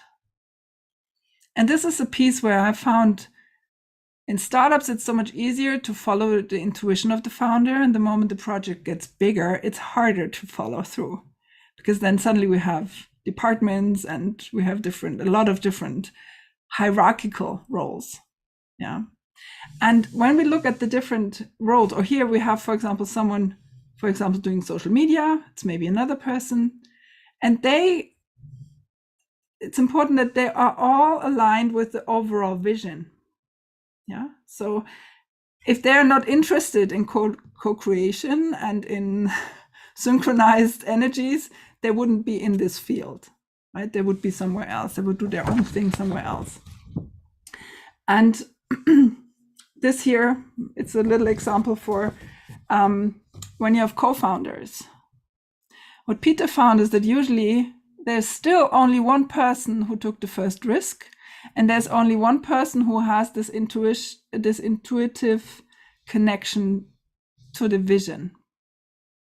And very often the second person, the co-founder, is the one maybe more eloquent to speak, maybe the one that acts more. So this is not the festival, but it's just in general. Very often we have co-founders who say, we did this, we did that. But the moment that we are clear on who took the first risk to speak it, or to ask for something, or to connect with someone, this is the person that Peter calls it source or global source, or it can be the initiator, the founder, however the project looks like, even if it's a community project or a co-living housing project. And they have a lot of processes, meetings where they come to decisions together. There is still one visionary. There is still one person who opened the field and who feels the field. And to acknowledge this person and to recognize this person shifts the whole energy of the community or of the project or of the company. And sometimes when you have a larger corporation, for example, and the founder leaves, you can feel it in the whole energetic field. Suddenly the vision is gone or the alignment is gone. And it's a very essential point of even in teams. Like if you have a team and one team member, it doesn't need to be the team leader, has an idea for a project and is appointed as the, for example, project leader for this project, this person will have intuitive knowledge about the project that no one else will understand.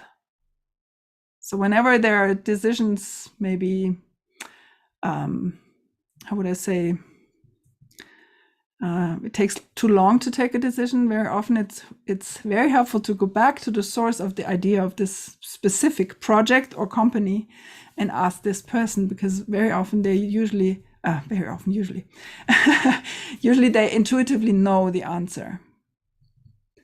And honoring this person, honoring the vision and honoring this intuitive knowledge can shift the whole company and can shift the whole, like we energetic field or creative field, however you call it, towards a more aligned and more powerful venture.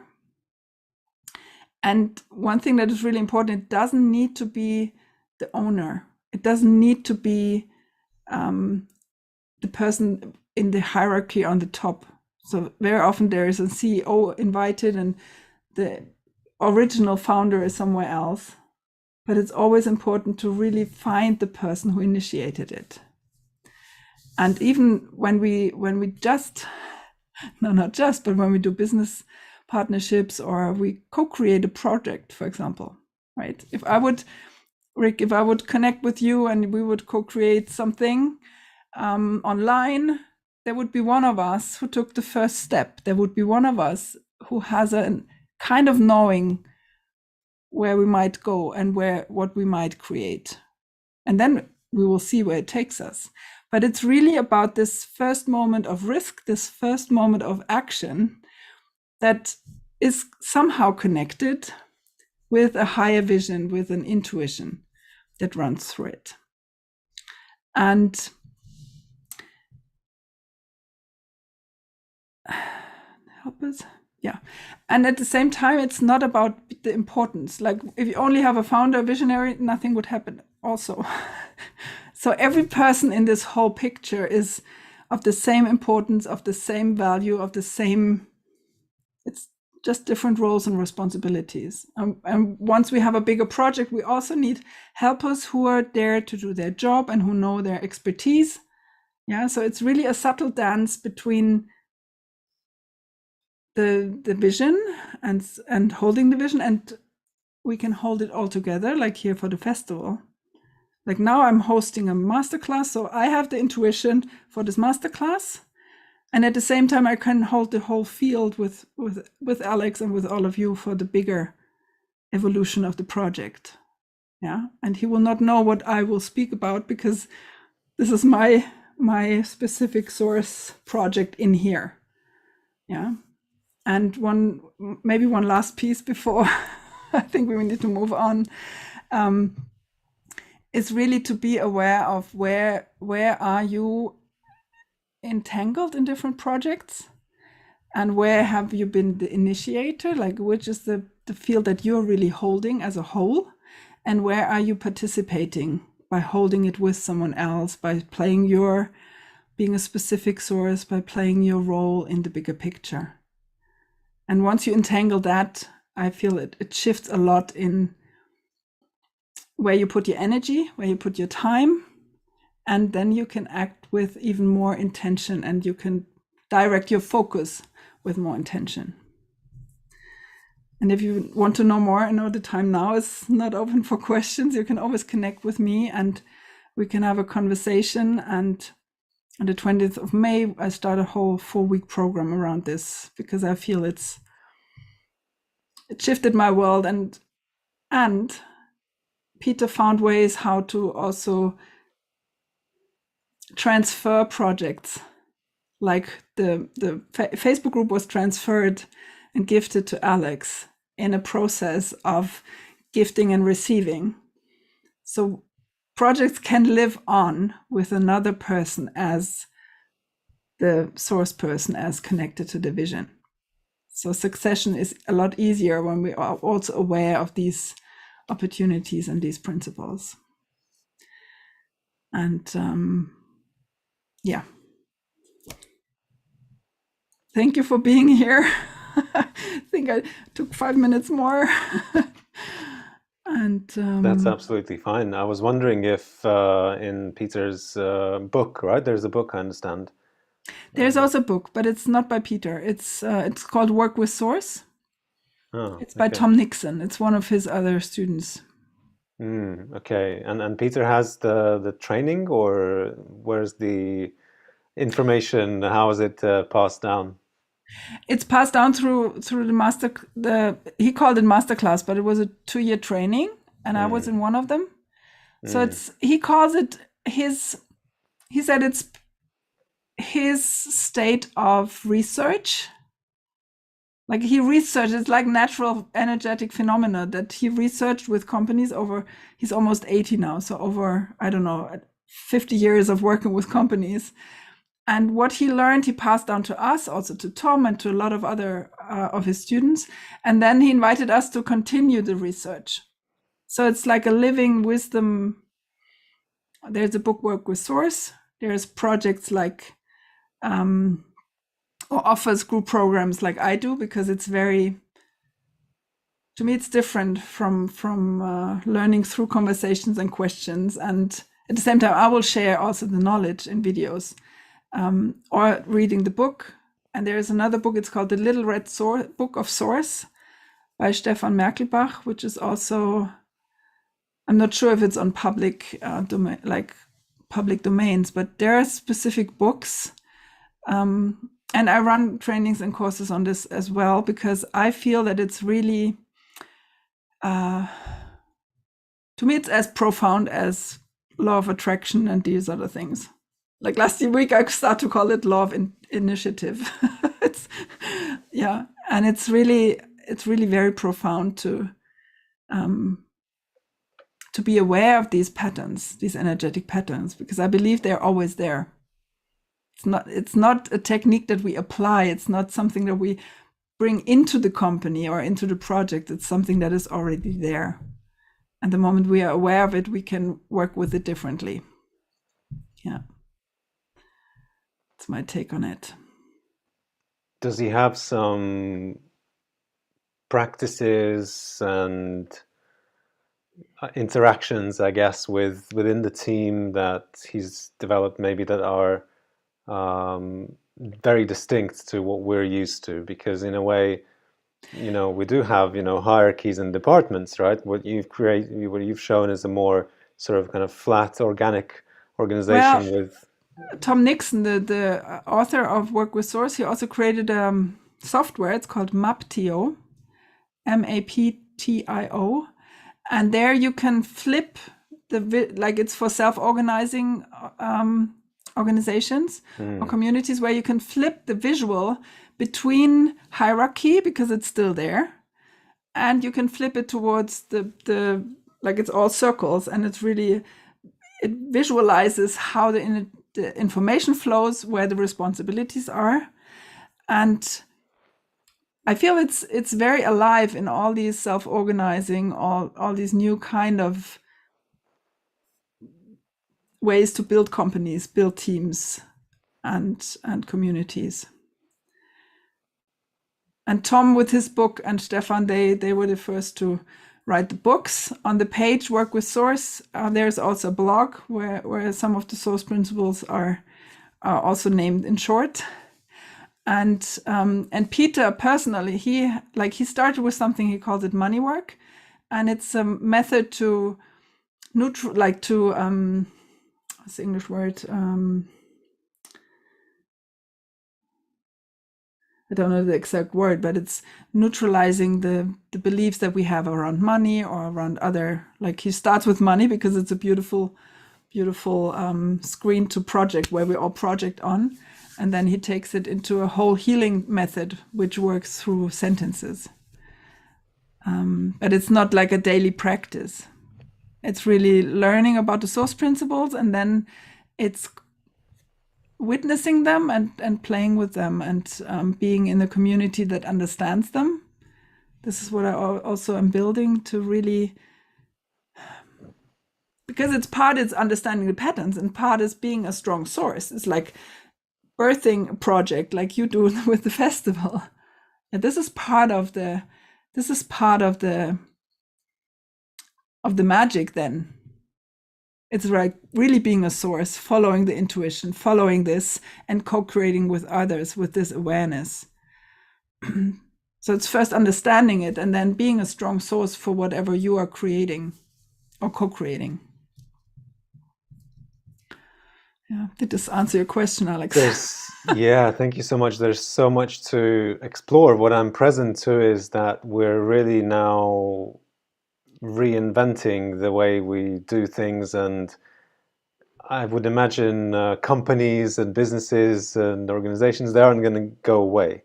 There's still services and products that we will be creating, right? And it's just a different culture and a different interaction. And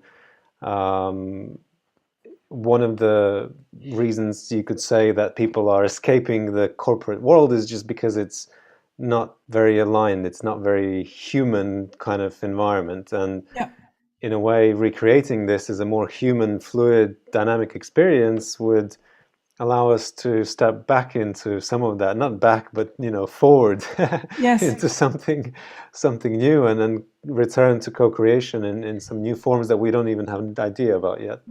And I feel this is part of this. I feel it's not about cutting off everything, but it's really transforming how we do also business. I mean, this is how resources are shared over the world at the moment, and probably also in the future. But to me, like once we are in our genius and we know who we are and we co-create consciously, this is the point which you also mentioned in my text. It's, to me, that's the point where we step beyond competition. That's where we can truly co-create, because then, like, I can offer the same thing as Tom, and Tom works with different people, and I work with different people, and he wrote a book and I have a course, but it's no competition. I mean, yeah. And this is really what I feel with building bridges beyond competition. It's once we really step into this new ways of co-creating and building companies, communities, projects, is really the potential for a new economy, sacred economy, however you call it. And yeah, and it starts with us and with healing ourselves and being aware and have integrity and everything. Yeah. So it's not just something out there. It's very internal as well. So much more to explore, and thank you, Rick, for posting all the titles in the chat here in our Zoom room. It's really valuable, and there's so many more sources to explore, and which are, very much aligned with this. I will just very briefly share a couple of them that are on our website as well, in our Join the Team section. And there's Reinventing Organizations by Frederic Laloux, and Holacracy, and Corporate Rebels, which all address this way of working more co-creatively, collaboratively, and dynamically, and in a self-organized way.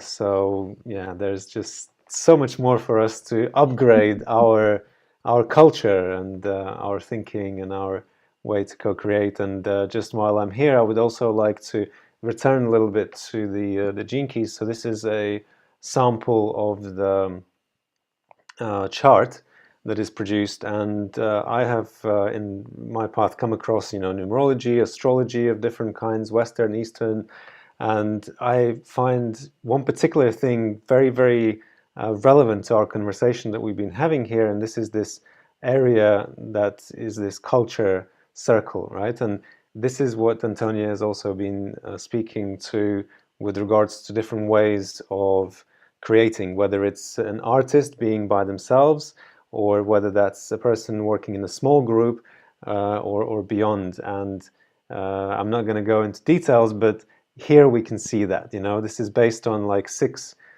stages. And the stage 1 is this individual creator, stage 2 is partnership, step 3 is small team, step 4 is a community, level 5 is a societal level, and 6 is a kind of global level, right? System level. Yeah. System level, right? And I find this really useful for us to tap into and to know, well, what is our particular role? How do we express, what's our nature? So yeah, so much to explore, and thank you so much, Antonia, for thank you, Alex, offering this today. Okay, anything that anyone would like to share or ask? We're good. Thank you. Yes, indeed, once again, Antonia. And we're now moving into our peak, which is our moment of synchronized practice. And of course, Loic with All One Union is going to be going into a similar practice. So as we move into this moment, it's really presencing ourselves that there's more people somewhere else in the world. They're based in France, but people will be connecting from various locations, and there's us here in this space, and perhaps more that we don't know of, that have practices right in that moment. And so once again, the intention here is to know of each other, and we're working on ways to connect and see each other in our different practices. And on our platform, we can see if someone is actually live streaming it on YouTube. We would be able to see them simultaneously, but I think they're just also meeting in a Zoom room. And so before we move into our practice, I would like to briefly represents the rationale for that, the kind of the reason, and just play a very short video explaining the science, what the Global Consciousness Project have been discovering and exploring how we can actually observe these effects. So we can also, really connect to that power that we have. And I see Veronica has joined us as well in the space here without the video, so she will not be in the live stream. But if you would like to share something, let us know.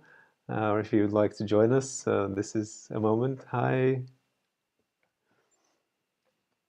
Great to hear you. You're muted. So Veronica is one of our beautiful co-creators, and she's also offering her practices in the Earth Elders group, and it's so great to see you here, Veronica, because I know you've been hesitant to join sort of these more kind of collective public things, and it's so wonderful to see you here.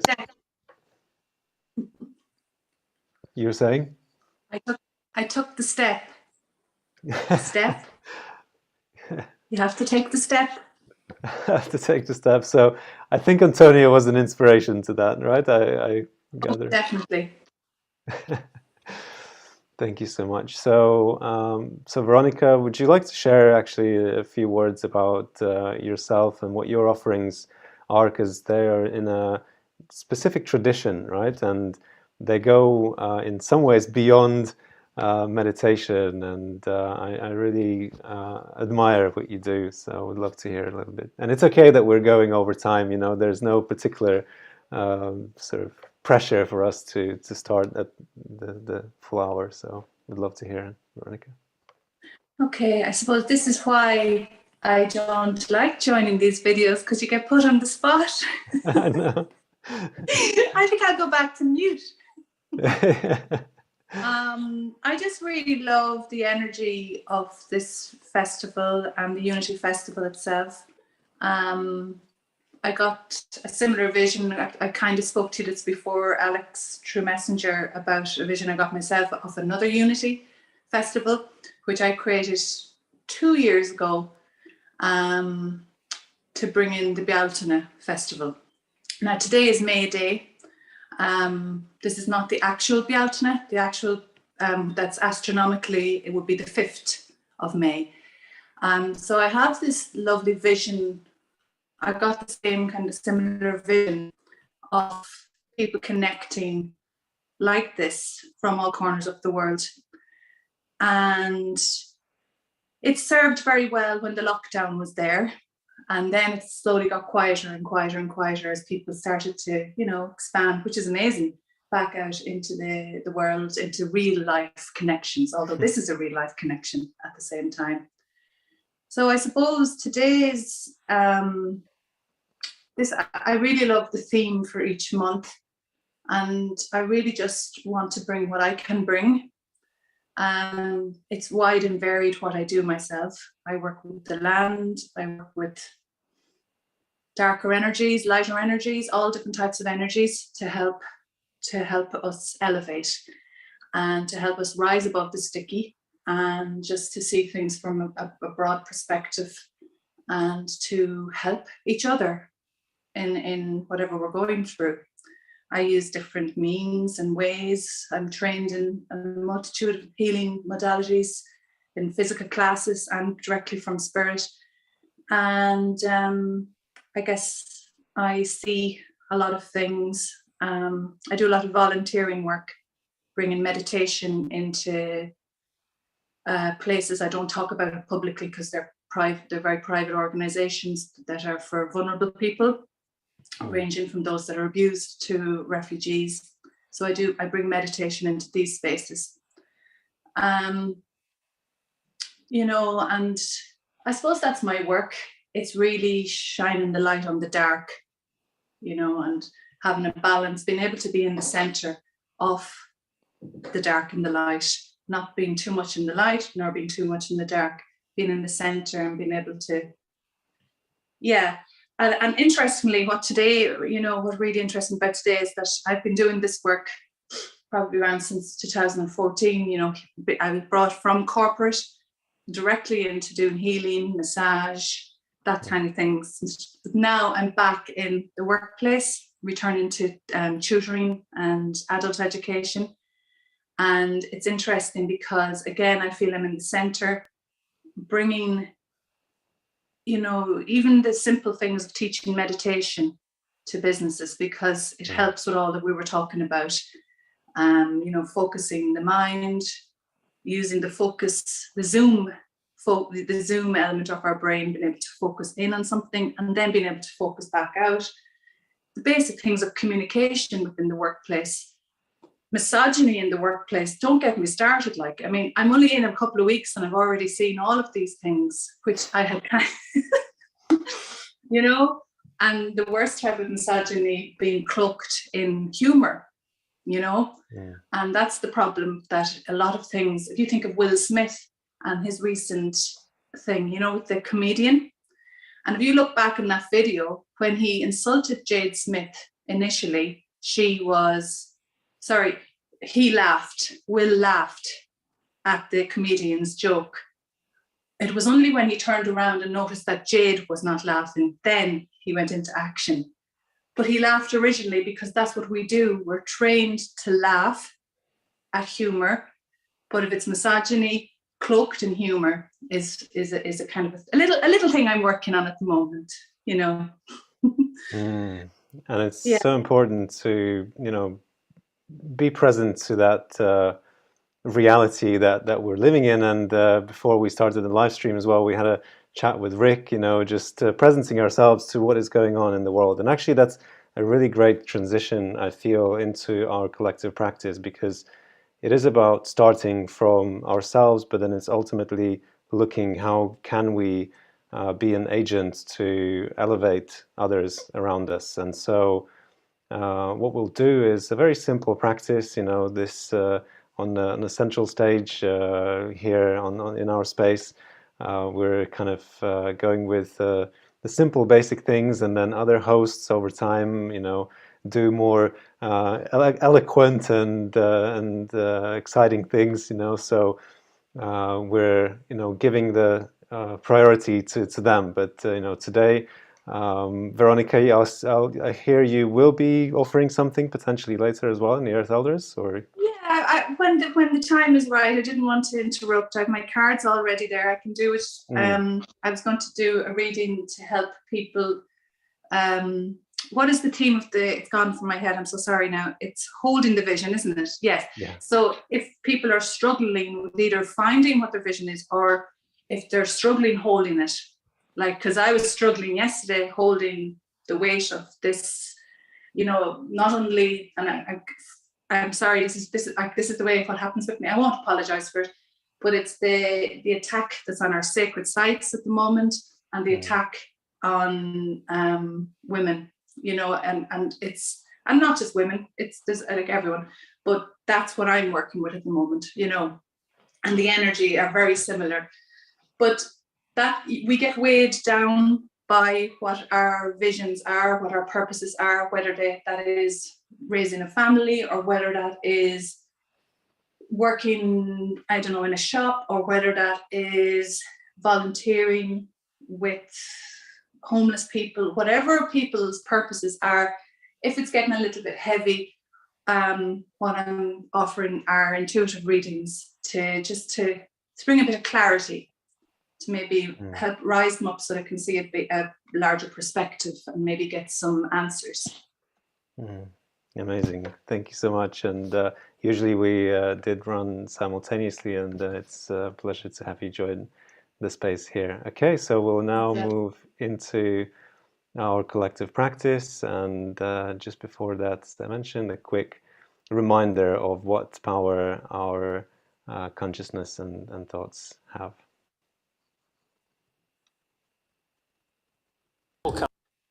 Consciousness project started in 1998. The idea was that if really large numbers of people feel the same emotion and think the same thoughts, they create a real consciousness that makes the world different from what it would have been.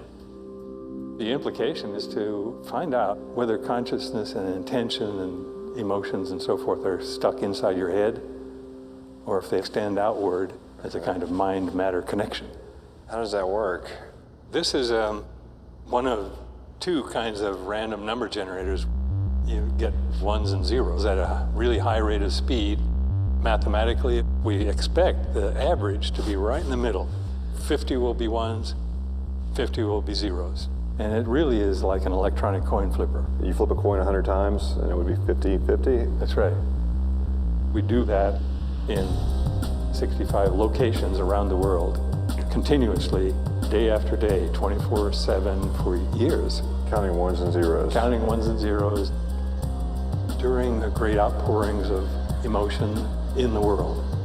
These devices stop producing random data. Give me one, for instance. What's an event you measured? Events like Princess Diana's funeral, bombings of the embassies in Africa, the tsunami that killed 250,000 people, terrorist attacks of various kinds.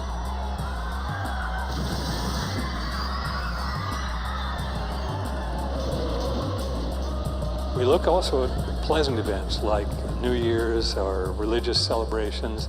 We'll look at the data, and what we find is a change from 50-50 odds to something different from that.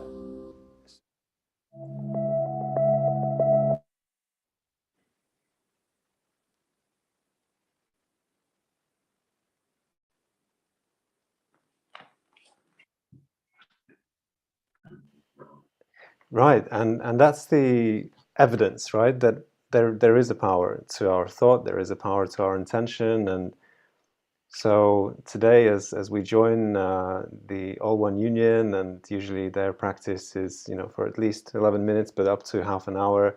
So we're probably going to be there, with them. And just for a brief moment, let's represent ourselves to our heart, to our body, to the space that we're located right now. And what we'll do is a very simple practice, directing our attention and tapping into our intuition that Antonia spoke about, and directing our vision, directing our imagination to the highest version of multiple levels of our being, starting from us and all the way up to the world. And then we'll come back to this moment to continue to carry this feeling and state into our lives and days. Just take a deep breath.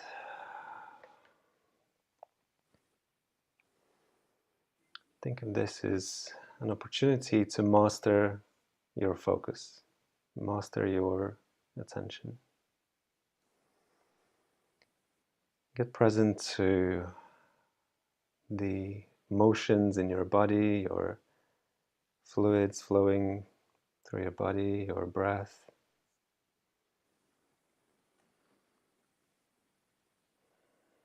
And thank it for a moment for being of service to you.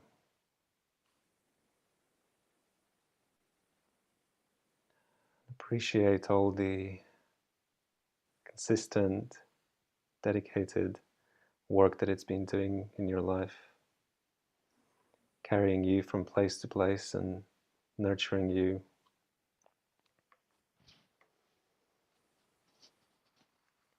And tap into its wisdom. Tap into the core of yourself and ask yourself and observe, what is the highest version of what your body needs?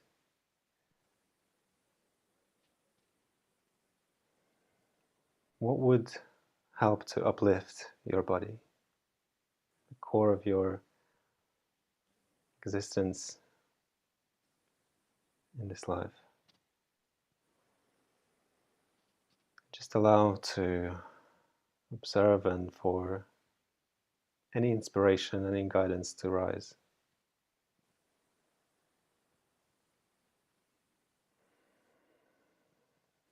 Let's move to our expression, our nature, our vision. Direct your attention to the highest version of yourself. What does that look like? What does that feel like? What is that uplifts you the most? And allow yourself to bathe in that vision and that feeling.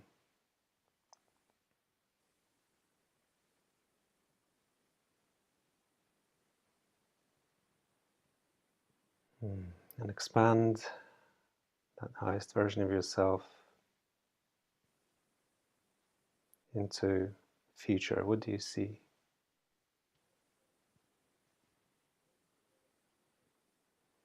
Now let's direct our attention to our dear ones. Let's bring them in our mind's eye, into our awareness, our nearest and dearest. Thank them for being with us on this journey. Appreciate their presence and co-creation with you.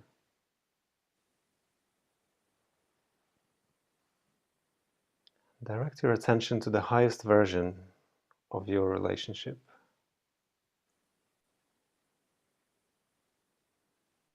How can you be of service to uplift them?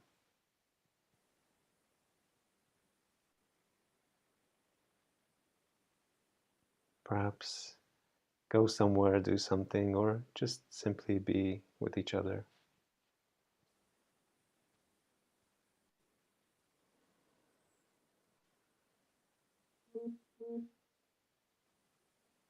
And as we acknowledge our connection with our nearest and dear ones, let's move to our communities,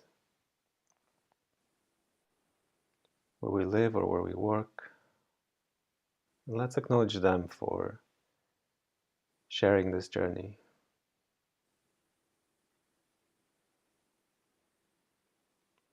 And see yourself uplifting that space, uplifting that community or workplace. How are you being? How are you speaking? How are you acting?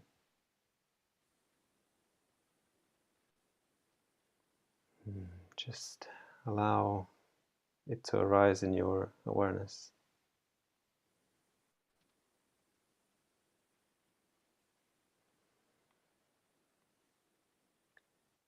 And if you can, let's move 2 more steps forward. First to the land that you're in, the country that you're living in. The country that provides and sustains you and allows you to play and explore and co-create. And let's extend our gratitude to each of our land and country that we're based in.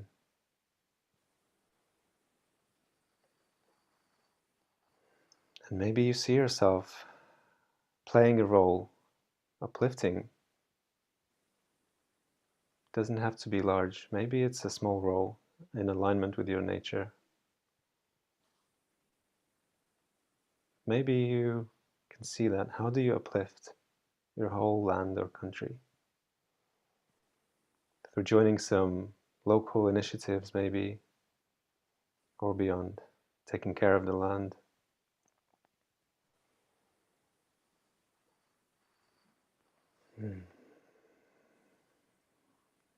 Finally, if you can, let's direct our attention and bring into our mind's eye our whole planet, our Mother Earth, that holds us, gives us home, gives us nourishment, with all its lands and waters and plants and animals and humans.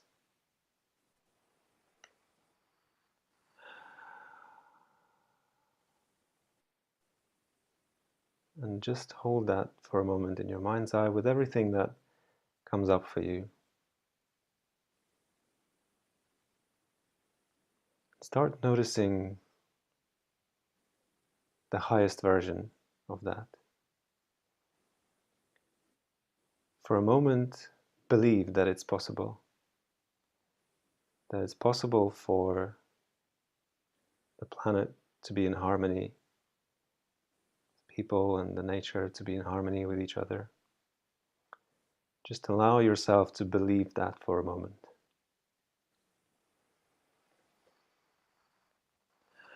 And see if there's a role that you play. See if there's a role for you to uplift. Perhaps in action, perhaps in consciousness.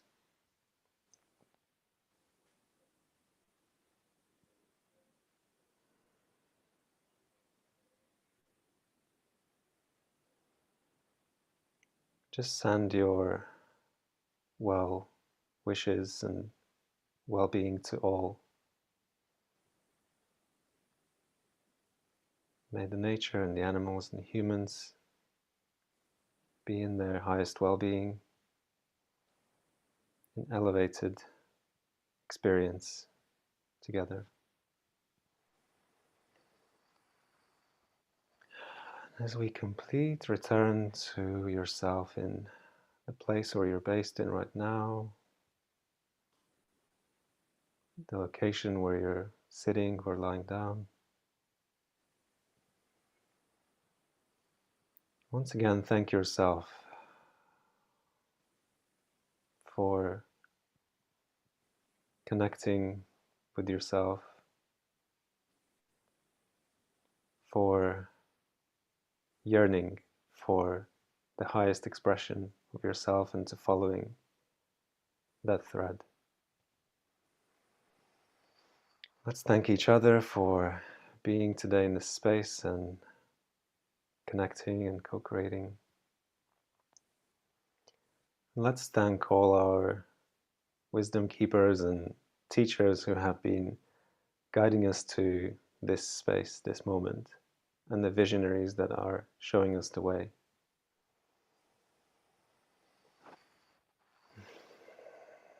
Take a few deep breaths. Just feel your body.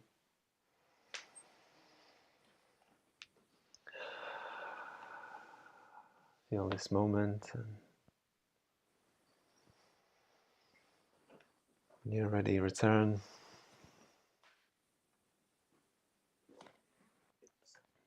To connect back. And for the emergence and co-creation to just flow. And thank you so much, everyone, for being here with experimenting, exploring, and creating and building this, creating this experience that is emerging in front of us. And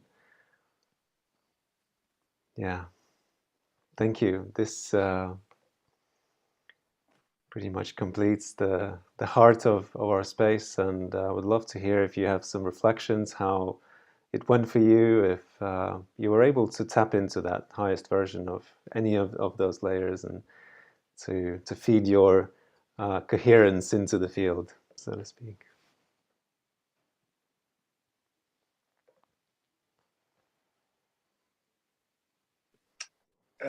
I enjoyed it. I've enjoyed being here with you. I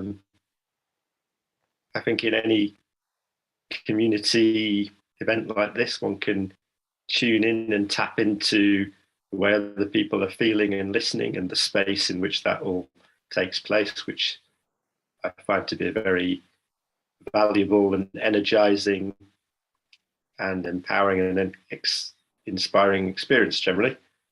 It's been a pleasure to hear you. Antonia, thank you for leading your little masterclass. There was some useful distinctions and little moments of clarity that I had through that. Veronica, pleasure to hear you and meet you also. And Alex, great to connect after some years actually, and just a few days ago, and discover that you're doing this. So the flow of creativity is strong, and it's great to tap into it always. So gratitude. Thank you so much. So the intention is for us to come together regularly once a month to have this pulse of just, if only, the 10 minutes of connecting and uplifting each other and beyond. So the next event is on the 1st of June. So you're welcome to return, and we will announce when the program is ready, and you can drop into any of the sessions. And yeah, would love to hear from you and others watching. What would you like to see? What masterclasses you would like to experience? And you know, perhaps we can have different practices also during the peak, guided by different guests. So we can definitely explore that. So there's no limit to the creativity. So yeah, looking forward to how this will unfold, and looking forward to being in touch with you in between those months. So what's the name of the Facebook group, Alex? The Facebook group that we have inherited, and which has also these offerings in between the months, I will quickly share that, is called Earth Elders. So